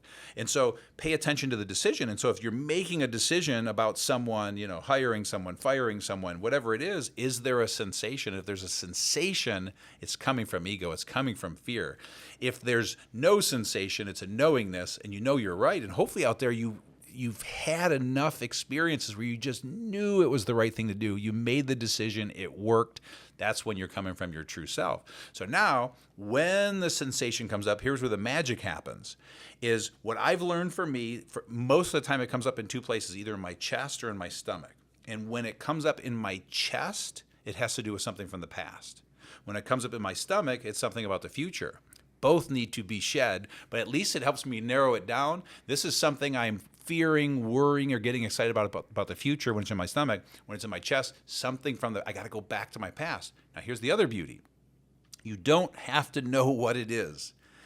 You may want to, you can, but the beauty is just to know the sensation. We are balls of energy. The job is to get the block out of the energy field. Get rid of the sensation. And the way you get rid of the sensation is to sit with it. And as Michael Singer says, the author of Untethered Soul, he said, it's going to come up with as much pain as it went down. So everything you stuff down, and again, for me, hundreds of things, thousands of things, I've shed so much in these last 4 years, they come up just as painful as they went down. So you sit with that pain, and that's what happens for a lot of us, is we can't sit with the pain. The reason most people can't meditate or sit in stillness is because the pain comes up. They don't want to experience the pain. They're hiding from the pain. And that's the only way you can shed it, is to process it. And that's what we call shedding layers. So hopefully that answers your embracing question. the pain, man. That's like the first step of I feel like being present with it. That's helped me heal a lot over the years. One thing I listened to, and I think you said it, is this whole concept of reacting or responding. When it is out of fear, you react. When it's out of love, you respond. And I think those are two good words. Did you say that? I think you said that. Yeah, but I've learned that. I've heard it many different ways. But we put that in the book. That's a great little cheat sheet, though. It's like a quick huge, little all right, am I reacting or am I responding? Yeah, and it's never such a great in word. all the ways I've heard it said, it's never been tied to ego and true self. And so I just tie those to ego and true self because I believe that's spot on. And so it's another way I've heard it said, it's really important. When you are reacting to something someone said or did, they own you. You've lost all control. Again, that's all ego. When you respond to someone or a situation, you're in total control. It's coming from your true self. And so it is a very profound way to look at things. Because I look back at, it's like 90% of my stuff was reactions. So again, you just start shifting those because it's all of a sudden you feel the tectonic plate shifting. You feel whatever that is. You're about to react, and then you just take a deep breath. And so again, I'm not perfect. I'm on this journey with everybody else. You're catching yourself doing it. Catch it, and you just take a deep breath. And then you realize, I'm just going to respond to what just happened. I'm not going to react to what just happened. It's a monumental shift. So when you were going through your therapy and your awakening and learning about all this stuff from the past that you've been shoving down and trying to deal with it one at a time, I'm assuming you deal with it one at a time and kind of when they come up, so it's hard to say one at a time because that feels so methodical. You have no control. If you're going to open up, so the 10 disciplines are the how to do this. The 3 discoveries we're talking about are the what, okay? And so when you create the time and space in your life for this stuff to come up, it is not methodical. It's not one at a time. Sometimes it's three at a time. Sometimes you go 2 months, like nothing is coming up, and then you have this week where 20 things came up, and so it's like I want to be careful that it doesn't sound too methodical. When it comes up when you. But create when it's the about space and the someone, time. when it's about someone else that's like wronged you or bullied you or the sexual assault or like, you know, a fellow coworker or somebody that like did you dirty in business. Yeah. I'm sure that's happened to you many times. Yeah, sure. And then you become aware of it. You know, you forgot it like long ago, but you're sitting there and all of a sudden like it pops into your brain. What is the process for, is there like a forgiveness process that you have to go through so that way you can let it go? Do you have to reconcile? Do you have to call that person up? Like, give me some examples of like how you've dealt with that. Good question, because here's what I believe and here's what I've experienced some of the time. Okay, so this is really important. We write this in the book as well. I have a belief that once someone understands this second discovery, and what I just laid out, and this visual image of the cocoon and that bright ball of energy trapped inside there, once somebody understands that concept and understands that the cocoon are just simply protective layers, I believe there are people walking the earth that will shed all of their shit in a minute. I believe it's that possible. In other words, all it is energy we're hanging on to. And so someone who's enlightened enough to just let it all go can do that. And so I believe that to be true. I believe that's only going to happen to 1 out of 1 million people, but let's hope the more awareness we create, it happens to a lot more.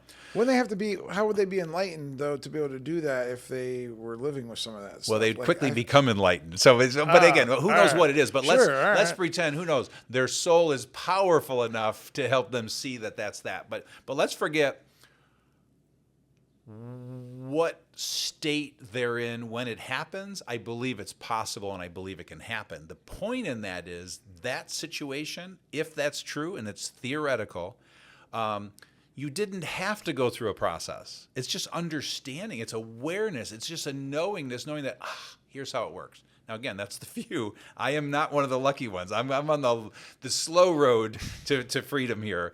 But now, if you understand that vital, important, ideal scenario, utopia premise, which I believe is possible for 1 out of 1 million people. Now we go to, let's pretend, hypothetically, a person has 100 blocked energies in them. You know, experiences, stories they tell themselves, traumatic experiences, conditioning from teachers, parents, whatever. There's 100 of them in there, okay? Same story. I believe all 100 can be processed without knowing, confronting, forgiving. I believe that's possible.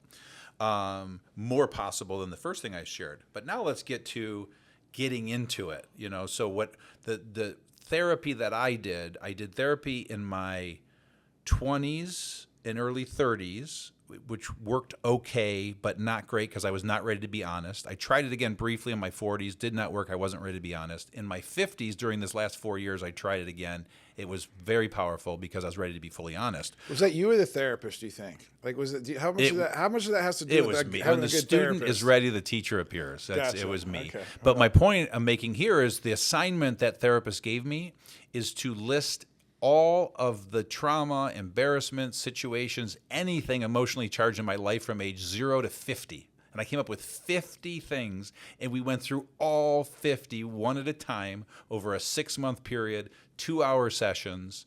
And so the point I make there is that's an example of where I went deep, and that's when I really saw my ego structure, how it was created, why it was created, all these situations, the ties to different situations. So you can go into great detail if you want. Can you whiteboard No, it? I love how your brain works. No, didn't Because mean to do that. I'd feel like I'd be whiteboarding all this just to see like all the connections. I just painfully wrote them all out on a Lego pad, and we went through them one at a time. But my point I'm making there is I started understanding there were some situations where I needed to go apologize to somebody, which I did. Lots of situations where I needed to just forgive myself. So yeah, there was some work that I ended up doing. But you don't even have to do that. But if you need to, do it, because what I realize in hindsight, looking at all of it is, it's just shit I'm hanging on to. You don't have to hang on to all this shit. Number two, most of it is about forgiving myself. just really just forgiving myself. I did some stupid shit in the past, forgiving myself. And another is just loving myself, just truly, fully loving myself. You cannot love another person until you love yourself. I mean, it's like, that is like a non-negotiable. So you got to figure out, what is preventing me from loving myself? Why am I beating the shit out of myself? This being right here is lovable. In other words, I love myself. So those were the biggies. And so again, I didn't have to go through a lot of detail, but some things I did. But hopefully that answers the question. Yeah, it was good. I feel like going to ask for forgiveness for something I did or you did, like going to someone, I feel like that's got to be a lot easier than if someone actually hurt me or hurt you, and then having to go and say, hey, you really hurt me back then. And I've been holding on to this. And I just needed to let you know. I don't want you to do anything about it. I just need to come and talk to you. Yeah. Did you ever have any experiences like that? So let's see. So yes, because I feel like that would be really healing. That would be a lot more healing to me than trying. It'd be easy to go say, hey, I screwed up 6 years ago. Remember that deal? I should have done that. Yeah, but here I'll share some. Having seen that many times, there were probably a couple times that I did that. But having seen this so many times, and literally watching in situations where people were, advised to go do that, or went and did that and shared their experience after doing it, I really believe that you're doing that for you, because keep your expectations low. It's not going to go well most of the time. Yeah, I wouldn't think so. Right. So you got to ask who you're doing it for, because if you're doing it to make that person feel bad, or to get them to apologize to you, or say you're going down the wrong road, you're looking for something. So you're doing that to let it go. And so if you need to go tell them that to let it go, then so be it. But the thing I've heard that's powerful in that situation is you just write them a letter and never give it to them. And burn it. Yeah, exactly. So that's a common thing to do. But the point in the letter solution to that problem is just to understand that if you're doing it because you're trying to change something in them, you're wasting your time. You're doing it for you to finally let that story go. Those people, they're human beings, they're imperfect, and whatever, the little thing, hurt people. So whatever their story is, if you want to get into all of their psychology for why they did that thing to you, you'll go mad trying to figure that out. So just let it go. And yes, as part of letting it go, if you do need to confront them, do it. I'm not saying that's not a good thing. I believe that can work. Just keep your expectations low, because I don't think it works most of the time. And so writing that letter, or again, just letting the frickin' thing go, can be very powerful. Back to the soul, the spirit, the essence, the pure, we're all balls of energy, right? There's something burning inside of you. A lot of people refer to that as God. Mm-hmm. What is your concept of God? Yeah. I mean, so I'm a believer, I'm a man of faith. So I believe in God. It's really that simple. And I believe I have a direct relationship with him. And it's really that simple, and I don't get too crazy about that, And so I believe. What do you mean by crazy? Well, just I don't need to understand it much further than that. I don't need to preach that. I don't, in this work, you will not see that show up in this work anywhere, because I don't think that it's necessary. I believe everyone is wherever they are. I'm just meeting people where they are, as the saying goes. We're meeting people where they are. So I'm not preaching a religion. I'm not telling people. Well, that's good, because that usually doesn't work well for drivens anyway. Right. So we've all been burnt by that before. So the bottom line is, I'm a believer, and I believe I have a direct relationship, and I believe I have a soul, and I believe we're all connected. But that's just little old me. In other words, I mean, I'm with you. I agree with you. I just I'm just always curious, what people's concepts of God are. It's very fascinating. Yeah, and those are fun conversations. Yeah, again, I'm just not standing on a stage preaching it, because people will call it source or the universe or so spirit, and so many different ways of looking at it. Some people are atheists, and some people are Buddhists, and some people. I don't care. I'm not preaching anything. I don't force any one thing, and I just, in a very simple way, look at it as we're all just pure energy hanging on to shit. Because you can go to a very science-based, non-woo-woo or whatever you want to call it, and just simply look at it as you had something happen to you. You're holding onto it in your brain. Let the frickin' thing go. It's making you mad and crazy. Just let the frickin' thing go. You can look at it that simply, you know. Yeah. You mentioned one of the books, David Hawkins' book, Letting Go. Yeah.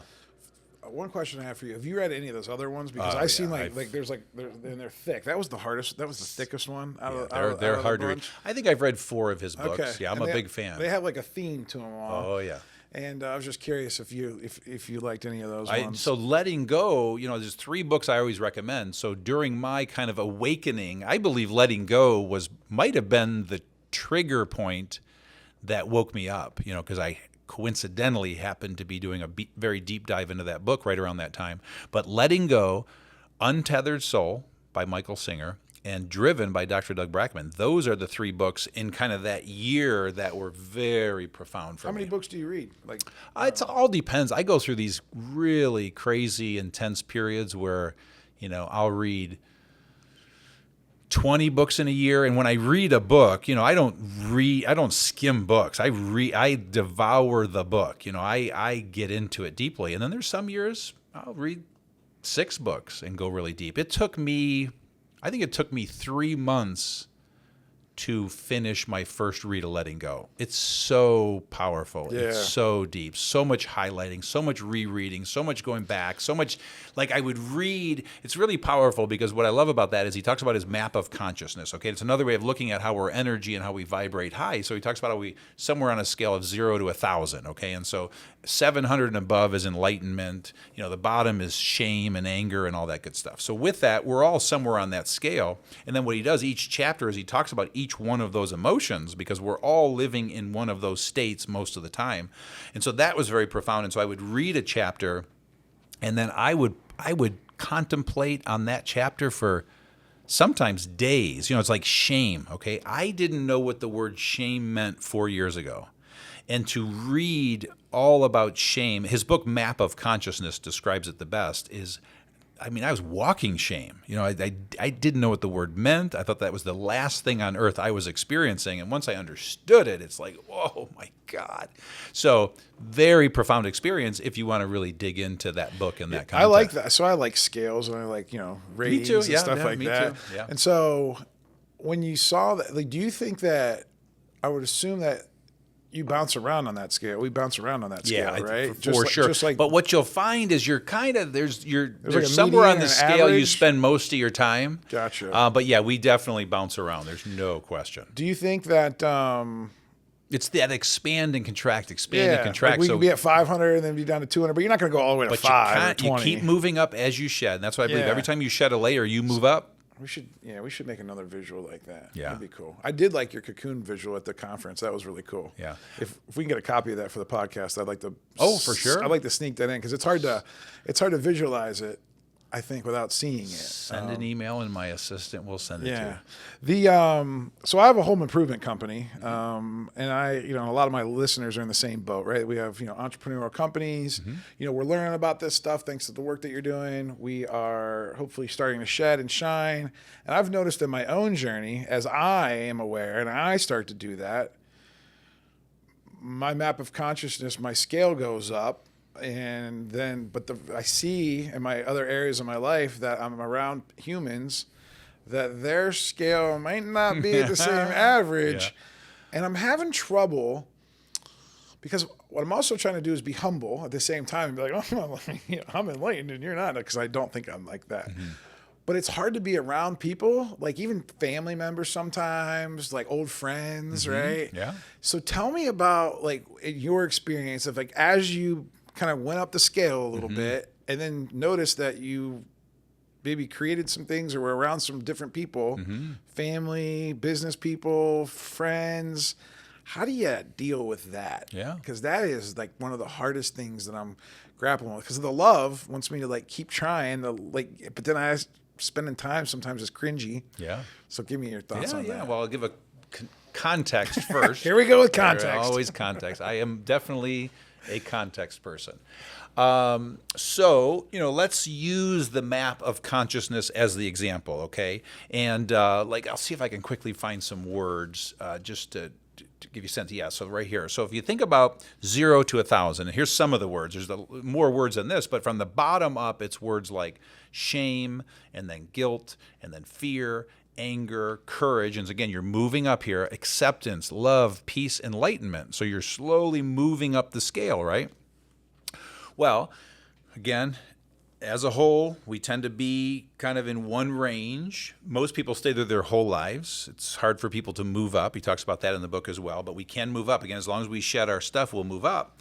And so with that understanding, you're vibrating somewhere on that scale. And let's just pretend hypothetically you're vibrating at 250. And now what David Hawkins believes is 200 is the crossover point where you shift to grow, to more of a growth from like Karen, mindset. from Karen to like Mr. Optimist, like something like exactly. that. And like anything below the 200 is you're just kind of trapped in Debbie Downer mode. You're vibrating lower is all. Now, no level is bad or good, so it's really important to understand that. But let's pretend you vibrate at 250, or that's where you are, or let's pretend 150. That's what you're going to attract in your life. That's what you're attracting in your life. It's very, very rare you're attracting a different range. So the first thing you have to understand is that's what you're attracting. Once you understand that, it's kind of scary if you're at 150 and you're attracting a bunch of 150s. But nonetheless, let's pretend you start to shed your shit and shine. And the brighter you shine, you move up. And at one point in your life, you're hanging around with a bunch of 150s. And now you've moved up to 350. It's not going to feel the same. And what happens is you start to repel people, or attract new people. And all of a sudden, it feels different vibrating at 350 and hanging out with 350s, for lack of a better term. And again, this I'm making this so basically simple. Hopefully it's making sense. But yes, so there are friends and family and employees and people that you just don't resonate with anymore, and you've got a big decision to make in life. Are you going to continue to expand, or are you going to do what most people do, and that is cower, let your ego take over, feel bad because you're leaving people behind, and get sucked in and let the crabs pull you back into the barrel. So that's what happens. Now, that's the context. Does the context make sense? Oh, the context is perfect. So now what do you do? Well, listen to your true self. So this is where, when you understand the concept, I could give you 17 techniques for what to do. They're all irrelevant. It's once you understand what's happening, you will know what to do, and you will say the right words. And the simple one of 17 techniques is to simply spend less time with those people. Just start to reduce the amount of time. That you can do. Hey, Gino, you want to go get a cup of coffee? Oh, shoot, I can't, I'm booked. So you can reduce time with those people. You can't fire all your family members, but if you have some family members vibrating lower, you just spend less time. But yes, then there are friends you can remove from your life. There are employees you can remove from your life.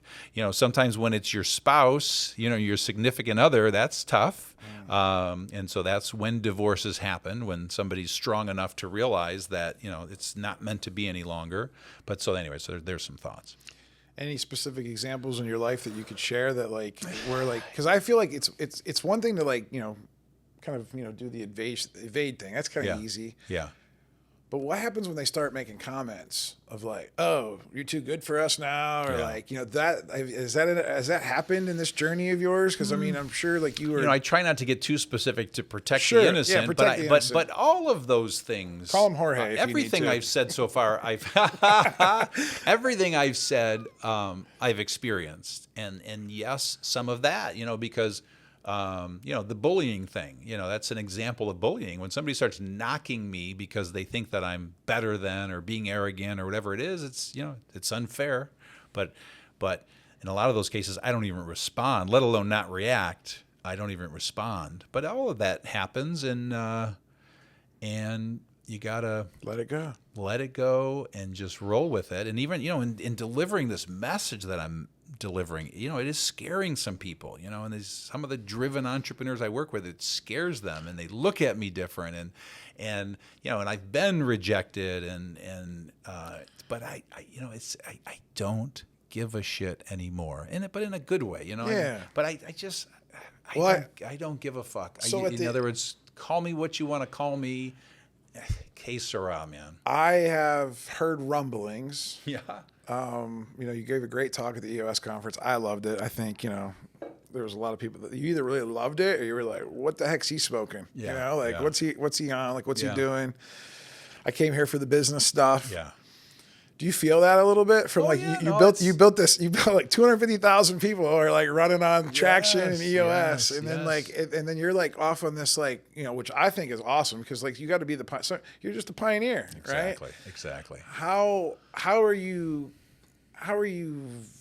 navigating that? Yeah, no, I appreciate that, and so that's happened enough times now that I finally believe I know how to handle that, and it has only strengthened my conviction. And my quick math would say of that audience that I spoke to at that particular event, I would say it did not resonate with a third, and it resonated very strongly with 2/3.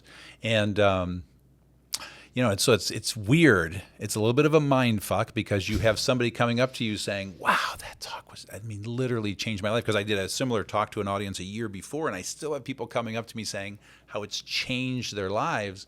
And then again, some people it doesn't resonate with. So it's hard, because I rarely push the envelope, because with the outer world stuff I've always taught, that's a very safe zone to play in, and it attracted 250,000 entrepreneurs on our way to 1 million. That business continues to grow. So, but again, this is a calling, this is a knowing. It's back to that knowing. There's no sensation in my body about people that it doesn't resonate with. It doesn't make them wrong. It doesn't make me wrong. There's nothing wrong with that. It's just not the content for them. But what I do know now and what I've decided is I'm just not going into a generic audience anymore and having this conversation. I'm not trying to convert people. Yeah. And so I want to... You do a really good job at that, by the way. And again, it's probably because all the context you put out, it's almost like a disclaimer, like, hey, here's the context, but if it doesn't ping your soul, keep on making millions and millions of dollars and working 100 hours a week. Here. And that's what I love. I love that about you. Yeah. Because there's a lot of people out there, if you're not doing it my way, you're no good, right? Yeah. And so, I applaud you for that. That's and I awesome. appreciate that because I want to go a little deeper into that because you're prompting something really important. So again, the aha is I'm not going to share this message with generic audiences. I'm not trying to convert anyone. That's not why I'm doing this. So that was my aha, and to a certain extent, I've been crucified by some with this message, but that's okay. We know a guy that was crucified. Well, I'm not saying I'm that guy. That's I'll pick a different word. I hear you. But I'm just saying, when you're doing something different and pioneering,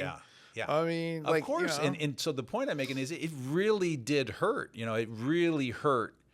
But it doesn't hurt anymore, because I just know it's so clear to me. And so again, with that, this is just simply about people that are wanting and ready for this message. All I'm saying is I just have this, I don't know what it is. There's somebody when I was 30 said that I'm here to help people out of ignorance and suffering, okay? And ignorance just means you're uninformed, and suffering just means you're going through pain, which is most entrepreneurs. It's tough building a business. We suffer, and the ones that really don't know how to run a business, they're just simply ignorant. And so I just show them how to do that. Their life is better. It solves their pain. But my point is I see the pain in driven entrepreneurs. I see it. I can feel it in my bones, and I just want to solve that pain. And so for the ones that are not feeling inner peace and the ones that are ready to have this conversation, I just want to show them you can take this masterpiece that you are, this driven entrepreneurial soul, true self that you are, and you can be 10 times that while experiencing peace. Where right now you are making a huge impact on the world, and you're doing that with a lot of anxiousness in the tectonic plates below the surface, you can be 10 times that with no anxiety, pain, tectonic plate shifting, and just do it with total peace and make literally 10 times the impact on the world. So I just see such a beautiful opportunity for those that want to have this conversation, and for the ones that don't, I'm still out there speaking, all year, and I still plan on teaching outer world stuff to outer world entrepreneurs. By all means, that's fun too. I love delivering that message, the EOS message. So anyways, it's so I teach that content, I teach this content, and it's just meeting people where they are and whatever the audience is ready for. You really are like a full-time teacher. That's it, man. Teach. Just put me in front of people. That's all I tell my team. Just put me in front of people. So we know, I read the book, and I actually read it twice, once before the conference, once after the conference. you put it in there. There's a lot of different modalities that you can use to like remove that blocked energy. And I know the one that's really like, kind of rampant right now in the whole entrepreneurial world is the psilocybin. I just say mushrooms. Psilocybin. Yeah, whatever. Psilocybin. Mushrooms, right?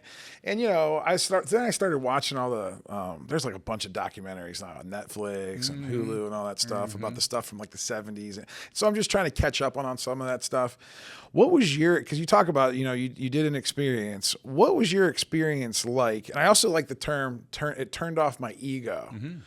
And I know you want to do your disclaimer and all that, so lead into that. But I do have some questions about that experience because I'm very fascinated. Yeah. How did you know I was going to give a disclaimer? Well, because I've listened to I watch you. You are very, I don't want to say predictable, but when you teach, you're very simple, consistent, and I would consistent, say. and it's like, and it's the same and words, practical. it's the same stories. Exactly right. And I was preparing for this podcast. I was like, how am I going to get him to say something different that he hasn't said a million times the same exact way? And I'm still trying, but keep going. So but here's the thing. For 20 straight years, I delivered the exact same message for EOS because that's how it got to 1,000 people and impacted 250,000. It works. And hopefully they're going to keep saying the same message for the next 20 years as we impact 1 million and 10 million entrepreneurs.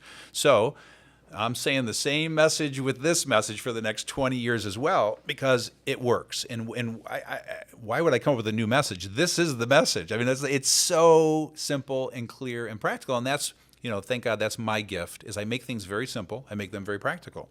So I had a feeling you were going to go to plant medicine. So yes, I have to give a disclaimer because, I don't love talking about this topic either because I am not preaching this to the world. And this comes up on like 1 out of 20 podcasts. So it's very rare that it does, but I'm also not secretive about it. And I put it right in the book. So it's in print. Yeah.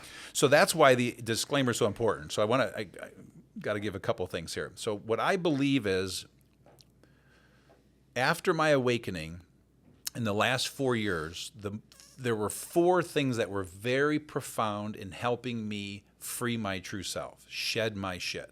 The first one at the very top of the list is meditation. By far, meditation, I believe, is all anyone needs to do this work and have these results. I agree. And all plant medicine does is get you to a meditative state. And all meditation is turning off your ego. When you can turn off your ego, the magic happens, man. And it's like I'm getting chills from head to toe. It's like, So meditation, number 1. Those 3 books I told you about, those 3 books were huge in helping me understand this ego structure, the cocoon, how to shed it. Okay, and so I won't repeat the 3 books. Number 3 is therapy. So that therapy that I did was very, very profound. And the 4th thing is plant medicine. And so plant medicine was not the end-all, be-all. It's so important. And like you said, all plant medicine does is turns your ego off for 1 to 4 hours. And when your ego is when the cocoon is gone, it's like, holy shit. It's like everything is so clear. It's like your soul, your true self is completely free for that precious 1 to 4 hours. And you say a lot of things that tend to come true. I don't know how else to say it, or be true. Okay. Now, here come the disclaimers, okay? So the disclaimers are this, because number 1, there's no question, it's scientifically proven. Plant medicine is healing the world. So you're talking about psilocybin. There's LSD, MDMA, ketamine, psilocybin, ayahuasca. So lots of different forms out there. Go do your research for those of you that are interested. I don't believe it's for everybody. I don't believe everybody needs it because, again, I believe you can get there in meditation. But there are some of us that our egos are so strong. The cocoon is so thick that it won't come down. It's so strong, it will not come down. And the plant medicine is going to take it down, okay? It is going to take it down. So if you want to experience that bliss that you can experience in meditation, you may want to try that. But it's not for everybody, and I believe it's for the few, but it is healing the world. Now, continue with the disclaimer. The other statistics, though, is for most people, it's net neutral. Nothing changes for most people because they get this wonderful experience and they see everything clearly. Their ego's gone for 1 to 4 hours, and then it comes back and they go right back to living their life the way they've always lived it and had this cool experience that they'll talk about from time to time. For most people, it changes nothing. Let me just finish the disclaimer. 2 more things. Yeah. It's like worse than one of those commercials on TV when you like take a drug, like all the exactly. But I want to be careful that somebody doesn't do something stupid out there. The next is that I believe it has to be done in a clinical setting, not recreational. In a clinical setting means you're working with professionals. You are integrating. There's integration before and after the experience. You're transcribing. You're capturing. You're doing the work based on what you heard and saw. You're doing the work to integrate everything that happened, or you will just simply go back. And then last is go do your research, because people will say, hey, you have a good referral for me? I say, no, I don't have a referral, because it's different for everybody. But just go Google everything I said, and you will have 20 years of information. Lots of rabbit holes. Oh there. My God, so many rabbit holes. And so anyway, so there's. So when you were gonna go do that, was it was it like 6 months? Did you wait 6 months to like do all this research and then go down, and then go do it? Did you Did you go tell it? What was that conversation? Well, what was that conversation? No, with the wife I was like? talking to my doctor. Okay. And I was just sharing what I was experiencing in terms of I was grasping for something. And he said, you might want to try this. And he referred me to somebody, and it was very profound. So you really did. So it was clinical. Oh yeah, very much so. It wasn't like some shaman in the jungle. Well, but or that is clinical. Shaman to me is clinical as long as it's about integration. If you're just going to recreational, you have a journey, and do nothing with it, and that's more recreational. But a shaman is a professional that will take you through a process, assuming it's a real shaman, because there's a whole bunch of fake shaman out there now. So you got to be really. It is a shit show out there. The entrepreneur world is jumping on this bandwagon. It's like the hippies in the late '60s. It's worse now because all these entrepreneurs are jumping on this bandwagon. Because the drivens are looking to get healed, and again, it's net neutral for most because they're not doing the integration. Do you think it's net neutral for drivens or net neutral for the? I think it's for everybody. There's studies, you can look them up, and it's just showing that it's just net neutral. But I also believe that our driven personality, maybe I'm just talking about me and you, because it's like we know how to do something with it. We actually activate on it. Like, like my number one strength is activation. Mm-hmm. So like on the Strength Finders thing, it's like I am going to activate with new information. But I think it's different than that. I think it's risk takers. In other words, when we hear about this thing, when we have a fellow driven entrepreneur say to us, holy shit, I just did this experience and I love everything in life and I'm clear now and I'm healed. The driven entrepreneur listening who's a huge risk taker is going to go, tell me where to write the check. I'm going tomorrow. That's true. So it's more than it's. Now, say that to an engineer, and an engineer is going to research it for 10 years. Yeah. And he'll probably make his own formula. Yeah, exactly. Yeah. So let's get to the hook. I feel like the whole hook. I'm a marketing guy, so I need the hook of the book, right? It is possible to be driven and have peace. Like that's gonna hook a lot of people in, like especially once they realize what driven actually means, right? That whole sabotage, but it's the gift, And so give me your thoughts on that. Love it. So we're on to discovery number 3, and that is it is possible to be driven and have peace. So going back to the first 2 discoveries, now you've discovered you're driven, you get it, you're aware, you understand. Number 2, you understand that love and fear are the 2 things that you're deciding things on or having feelings or emotions, and it's your ego or your true self. Now all of a sudden, to understand, believe, discover that it is possible to take this incredible gift you have been born with, that is inherent in you, it's innate in you, you were born with it, and understand that you can actually maximize that greatly and do it with peace. You're right. It is the whole hook. It is the premise of all of this work. It's understanding that it is possible. And so I'll give a really fast context here because like I already shared, for me, I did not think it was possible, as most driven entrepreneurs don't believe it's possible to be driven and have peace. We believe that finding peace is going to zap us of our edge, this gift, this ability, and it's not true at all. I shared the example when my daughter and my son were born, got that glimpse, and then stuffed it down. I was so afraid of it. Shoot forward in time. Again, I don't know how free I am, but I'm experiencing a lot of peace.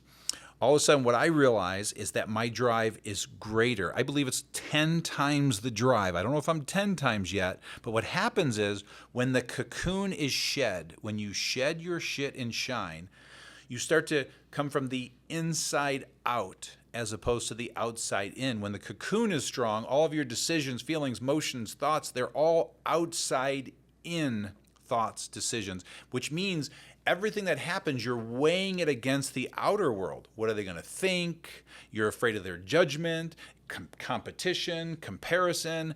That's what's going on outside in. When the ego is shed, the cocoon is down, all of a sudden it's all coming from the inside out. It's coming from a calling. It's an internal drive. It's your true self operating, and it's more drive than ever. And it's like literally pulling you toward where you want to go as opposed to you like pushing something.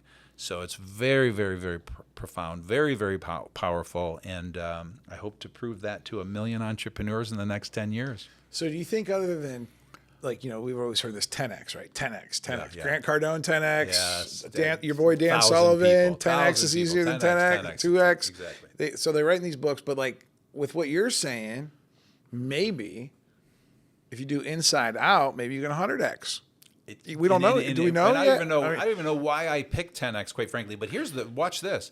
Even if it's 1X, in other words, even if you just keep making the same impact you already are, which ain't bad for most of you out there, but you're doing that with peace, amen and hallelujah. So let's say 1X to 1 million X. Somewhere in there is where you'll land. But yes, 100X is absolutely powerful. But it's going to be like, Possible. It's almost like a flashlight. The beam just keeps going. I feel like. I mean, Got it, if Singer did it, I mean, like that was an incredible story that he went got into the woods, people kept chasing him down. He built a business by people chasing him down. You got it, man. I keep thinking, like, if I just sit here, is someone going to call me? Am I going to get another sale? Is like, how are people going to know about me? Like, I'm so like, oh. And it's that attraction thing that starts when you're vibrating higher, you attract. And so the last thing I'll say on this discovery is then we have something called the true self model, okay? And it's an infinity model. You could also look at it as kind of a yin yang model, but it's two things coming together, and it's this balance and harmony in your life of impact and peace, 2 words. And so on the left side is impact, and that's us as driven entrepreneurs doing our magic, working, creating, producing, whatever the word is that resonates with you, all the outer world stuff, then balanced harmoniously with peace. And you can call peace many different words. Love, you can call that, I can't even think of another word right now. But anyway, you can call that love, peace, joy, bliss, whatever the word is, but it's a balance of those 2 things. And when those 2 things are in harmony and balance, that is your true self fully flourishing in the world. That feels good. I love that infinity model. I think I first saw that a year ago. It's on the website for anybody that wants to go look at it. Yeah, we'll put it up. I've been showing people that, and it just is it's a perfect representation of this, like, Here, man. your ego and and like your heart. And like and it shows you like it shows you the outside stuff cranking in on it. Yeah, it's like an attack. It's like the ego's attacking your heart. Yeah, it's the outer world and the inner world working together. And so you've coined this term float, FLOWT, with a little TM above it. Yeah. Tell me first of all what that means, and then why you trademarked it, and then how. Like, what are you going to do with this word? Yeah. So that's the word, and when you look at that model I just illustrated, that's the end-all, be-all word that says it all. FLOWT, as you said. It's the combination of 2 words, flow and float. And so on the left side of the model, it's being in flow, as we all know what that word means, in work and doing what you're doing and producing and creating in the world, just being in flow, while feeling like you're floating through life. That's the right side of the model. And you just feel like you're absolutely floating, and those 2 words coming together is float. And unfortunately, you have to throw the damn TM on there in this world because, unfortunately, people want to take it and monetize it, and unfortunately, you just have to play the outer world's talking. The capitalistic business game, which I'm a capitalist. But, and it could very well be a fear-based decision, but... Is it out of love or fear? Yeah, that's a great question. I always wonder because now you know what you know about building the whole ELS thing, and you guys trademarked all kinds of words. Yeah. They're branded, baby. And here's what's happening right now. They got their locks down on the brand. Yeah. And here's what's happening right now. I'm getting a sensation in my chest as we're having this conversation. So I got to go sit with that and figure out what that means, because I'm about to shed a layer around something going on with my ego and TM on the word float. Look at you, man. Do you have any other trademark words in the Shine chapter, like in the Shine world? I think we're working on a few. Oh. Nice. Too bad we probably can't talk about them, since like that would defeat the purpose.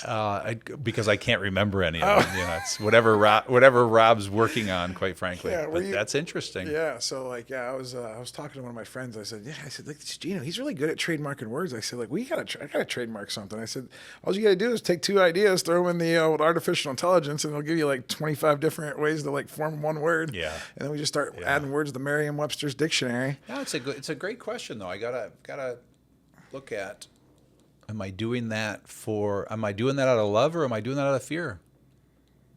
Appreciate the challenge. I can't wait for you to follow up with me, because I'm interested. Yeah. Because it is, I worry about that a lot in business now. Now I've learned some of this stuff. It's like I'm a lot more chill of a business guy. Yeah. This is a tangent, but I want to go there. So what happens like when you get sued? Like what happens when you have something that you want to protect in business? Let's say somebody does you wrong, and like there's no one else out there to sue them other than you, because like if not, like you just get away with it. How do I justify somebody does the company wrong, me suing them?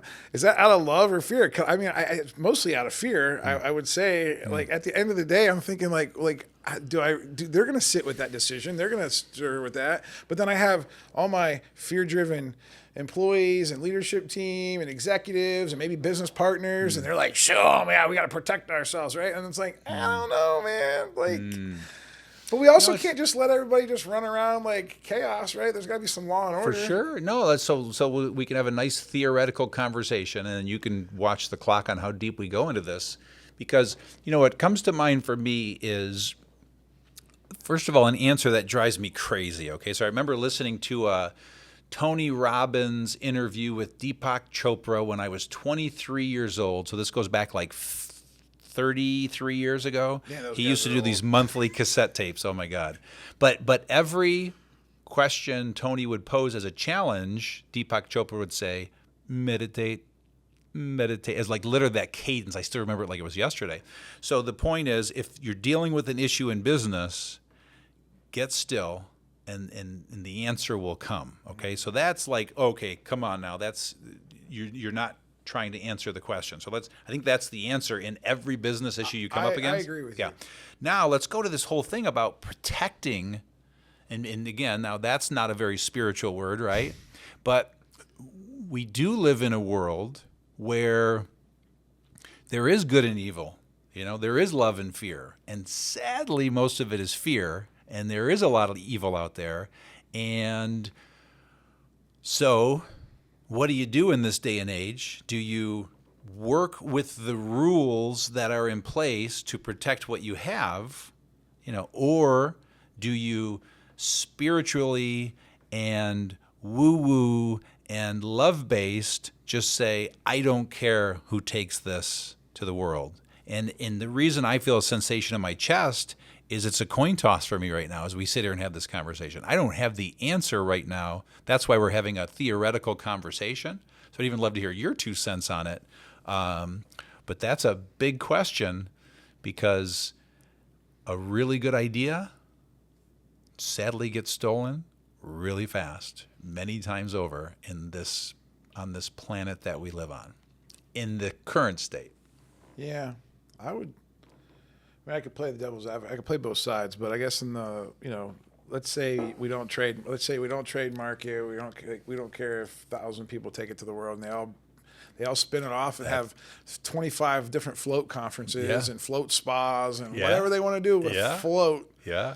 And then you just sit back, quiet, in your meditation, and it's just like that little Indian voice comes in and says, "Oh, look at that! They did something." Yeah, and what I'm thinking is like the angel and the devil on the shoulder, and the angel saying, "Let them have it. Let them perpetuate in the world. That's what's going to help the cause." So yeah, that's the coin toss, and the the 50-50 thing going on, because I can argue that for 3 hours with you, how Sure. that's exactly what to do. Just let it happen.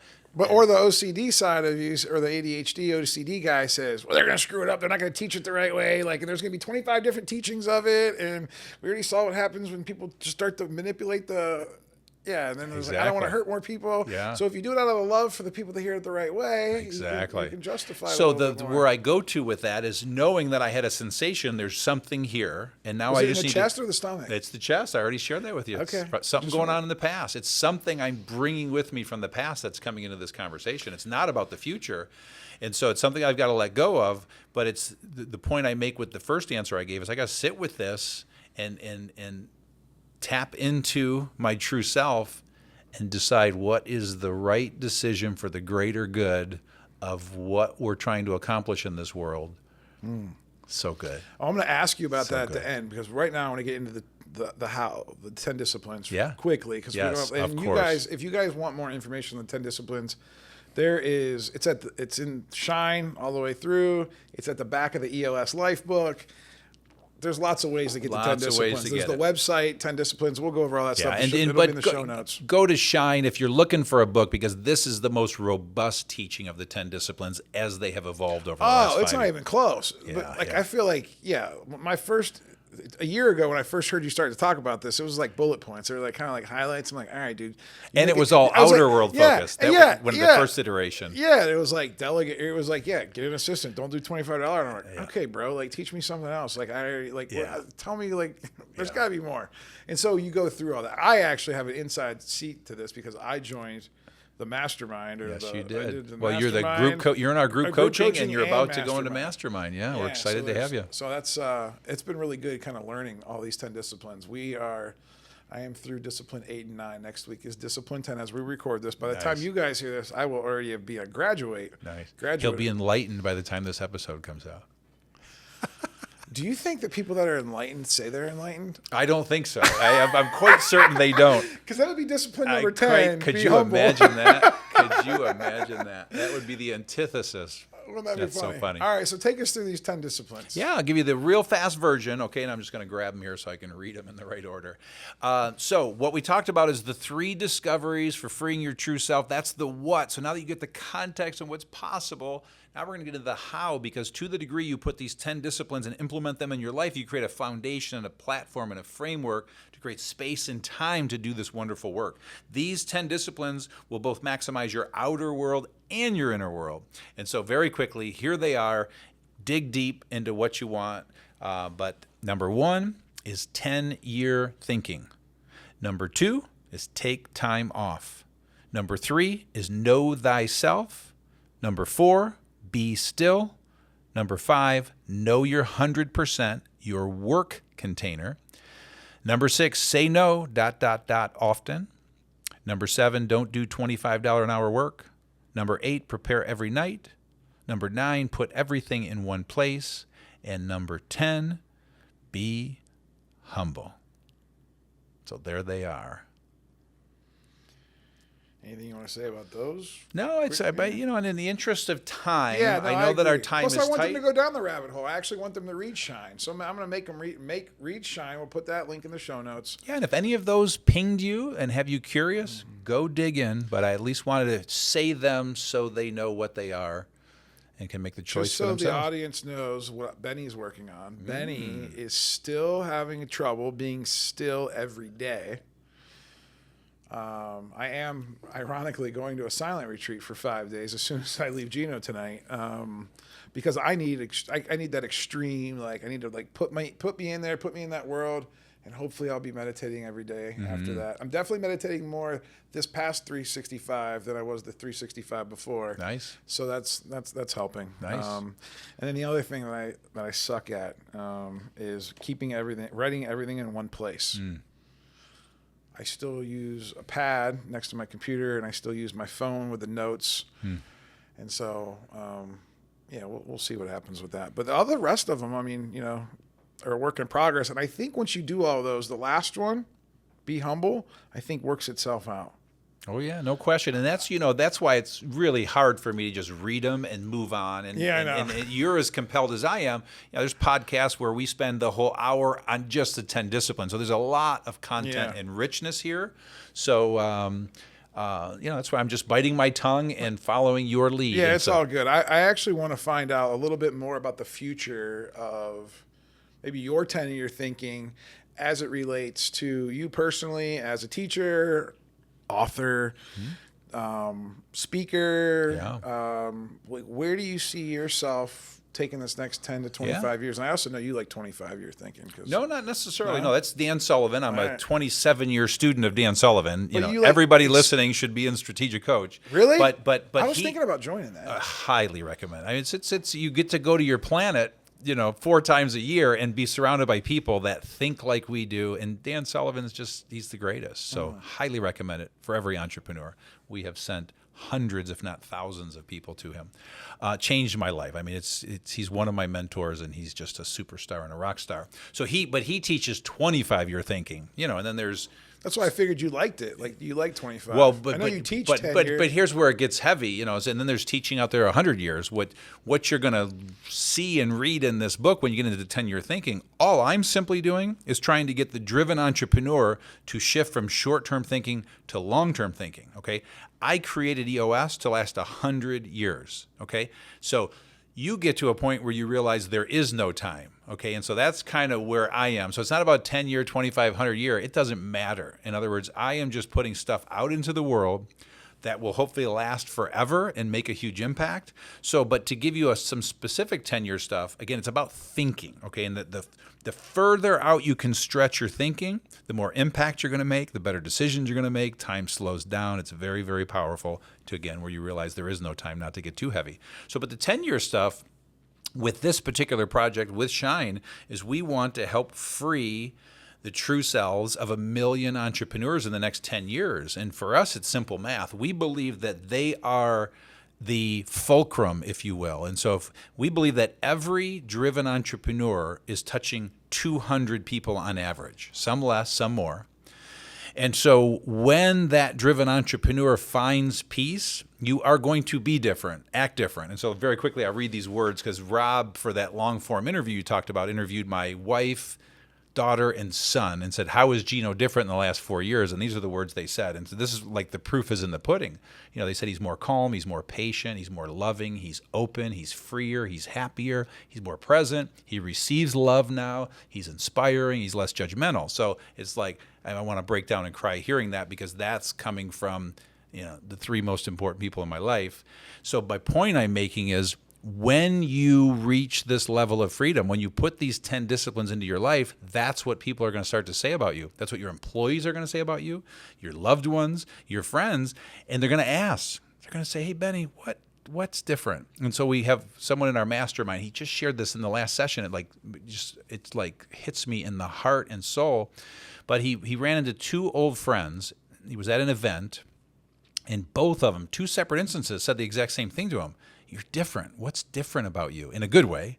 And so that's the goal, is 10 years from now, we've helped 1 million entrepreneurs free their true selves. The people in their lives are noticing. The people are asking, what did you do? And then they're going to teach that to those 200 people. And all of a sudden, we just reached 200 million people in the next 10 years.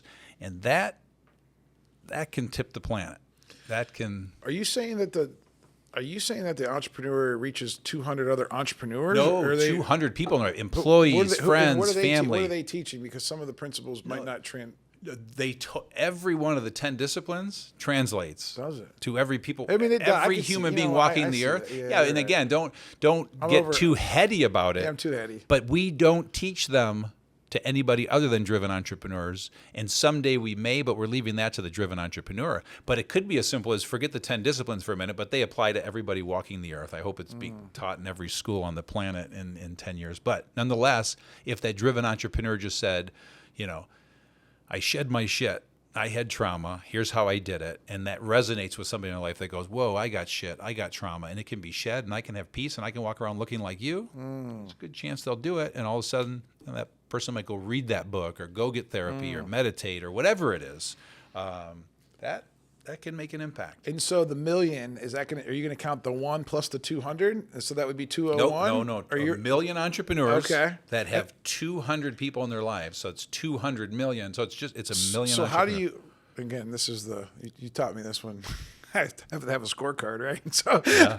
how do we score that? Like, is it, how do we know that when we get credit for, like, how do you know? I have no idea. And so like with EOS, Okay. when I started EOS, I said we're going to have 10,000 companies running on EOS in 20 years. So I set that goal in 2000 to be done by the end of 2020. 10,000 entrepreneurs running on EOS. That's 10,000 companies we took through the process.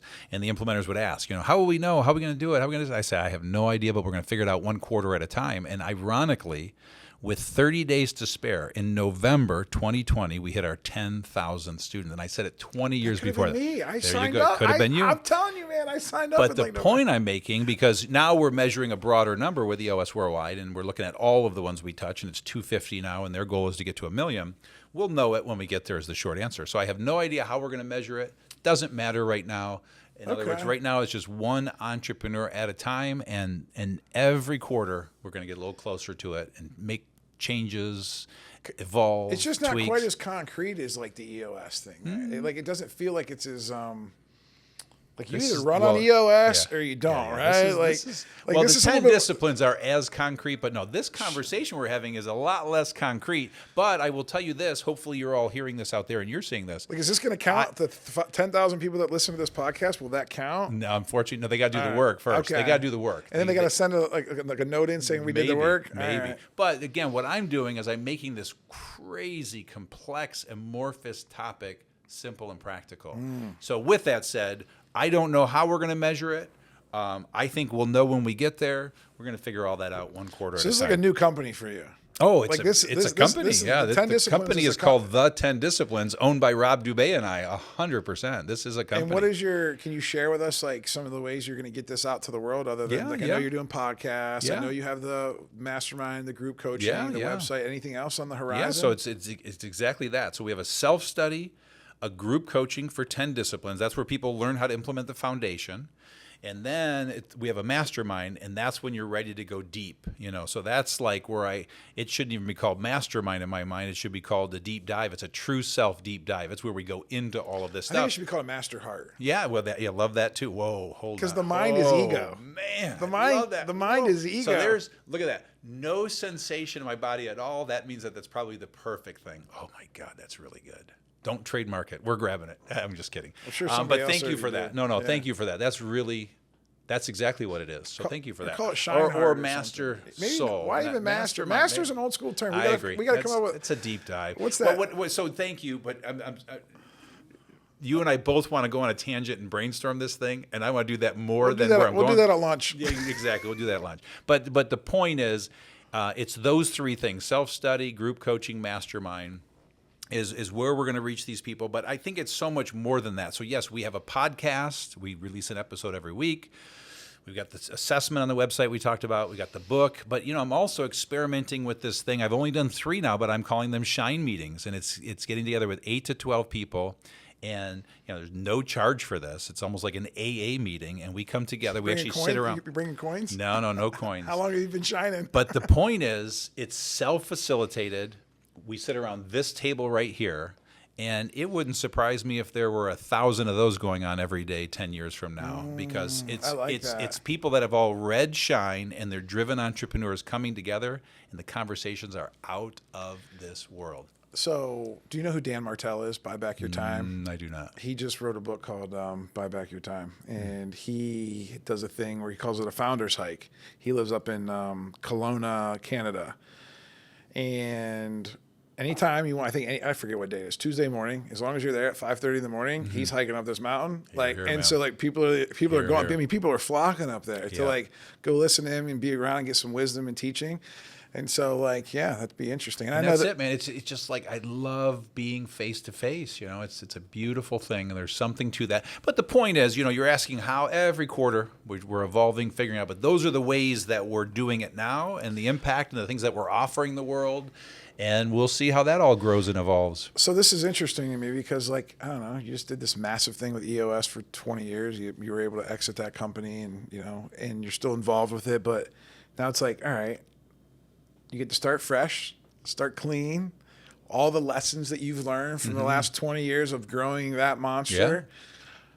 I'm just super curious to like watch to see like, all right, what are you going to take with you? What are you going to change, edit, tweak? Man. That's exactly what's going on. And on that note, like I said earlier, there's those 5 pieces of content, and I still speak on those 5 pieces of content. I love it all. I love it. It's They're like all your babies. They're like all your babies. It's all a part of me, and it's all part of the foundation for all of this. It's all the fodder for this. And so, but you're right. There are some things that I have to let go of because I can't do it all. And so it's this incredible evolution. But I'm not throwing away EOS. I love EOS as much as ever, but that's now for someone else to run and grow. But I'm absolutely out there doing EOS talks. I still have clients. I still do 35 sessions a year with my existing clients, and I get giddy driving to that session in the morning. I love those people, and they love me, and so it's a blast. And then doing this podcast for Shine, it's just this beautiful balance of all of it, but it's all the stuff exactly. You're like picture the true self model. Yeah, and you're like a symphony, but you're the maestro with your little. Yeah, you're going like that. It's the true self model. All right, I have another question I'm curious about. Yeah. Have you thought? I mean, like, do you have another book on the horizon? Do you have do you have a few? Okay, if here, I got a better question. Yeah. If you were to write another book, what would the title be? Mm-hmm. I know you've probably thought about this. So I never know what the next book's going to be, for what that's worth. They always come to me, and they come to me about every 2 years.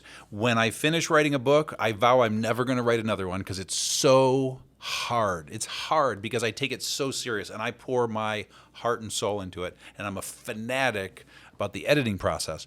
But sitting here today, there's 2 thoughts, and they're just thoughts. And so one is, this book and this conversation we're having is for driven entrepreneurs.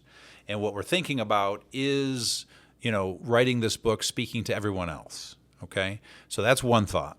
And then the other thought that keeps coming to me, and again, I am so not ready to write a book right now, but there's something where I am not going to hold back at all and let myself be completely crucified. And I don't even know what that means.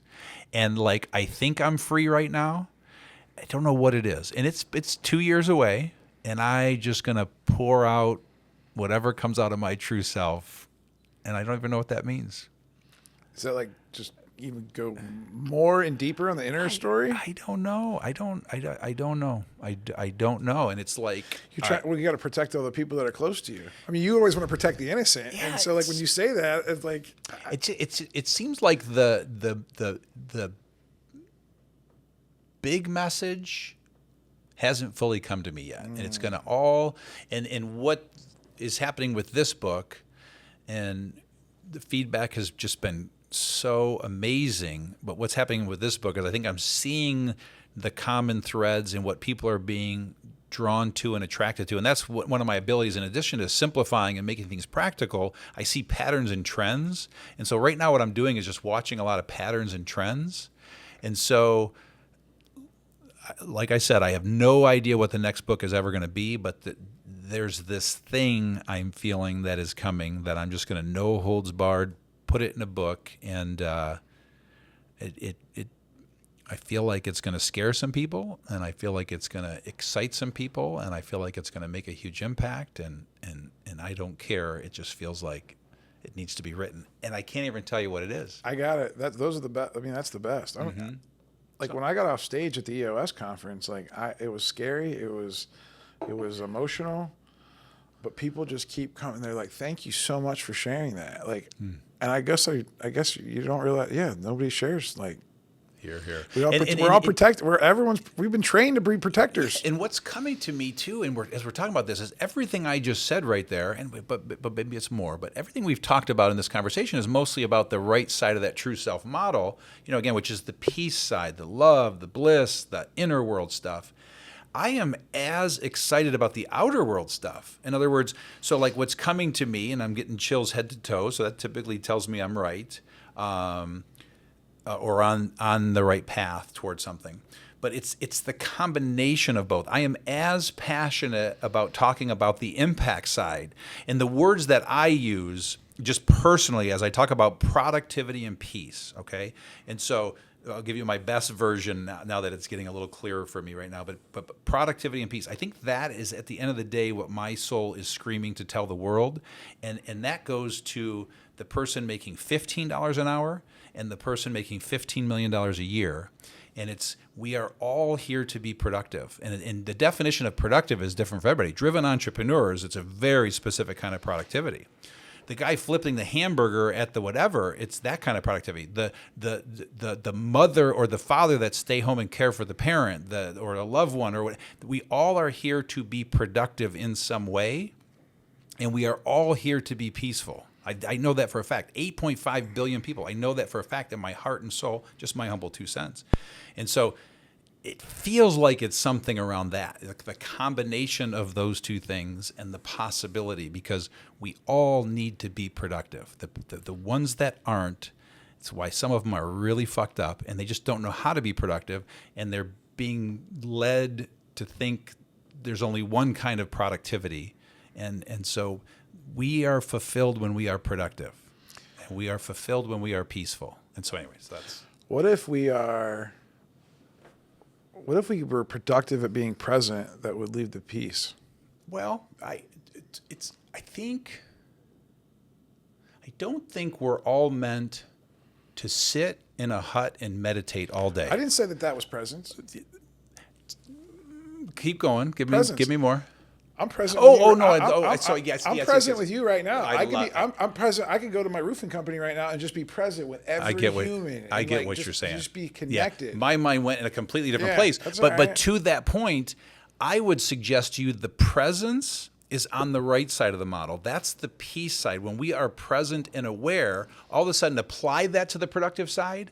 If you are present and aware, just humor me on this, stay with me on this, and conscious, okay, that's all on the right side of the model, all of a sudden what you're here to do to be productive is going to be abundantly clear. And so, yes, we must all be present with each other, and we are not. We are so not present and aware as human beings as a whole, but that's when the clarity is going to come for how we can make an impact. And sometimes just two people sitting together and one person loving another that, aren't married or aren't in love or whatever, that's productive. That's making an impact on this world. So, yes, but I put that presence on the right side, but I feel like it's right. I think it's right in the center, because I feel like it's different than peace. You know what? Because presence is active. You're right. I don't want to be right. I don't know. Do I want to be right? You're right.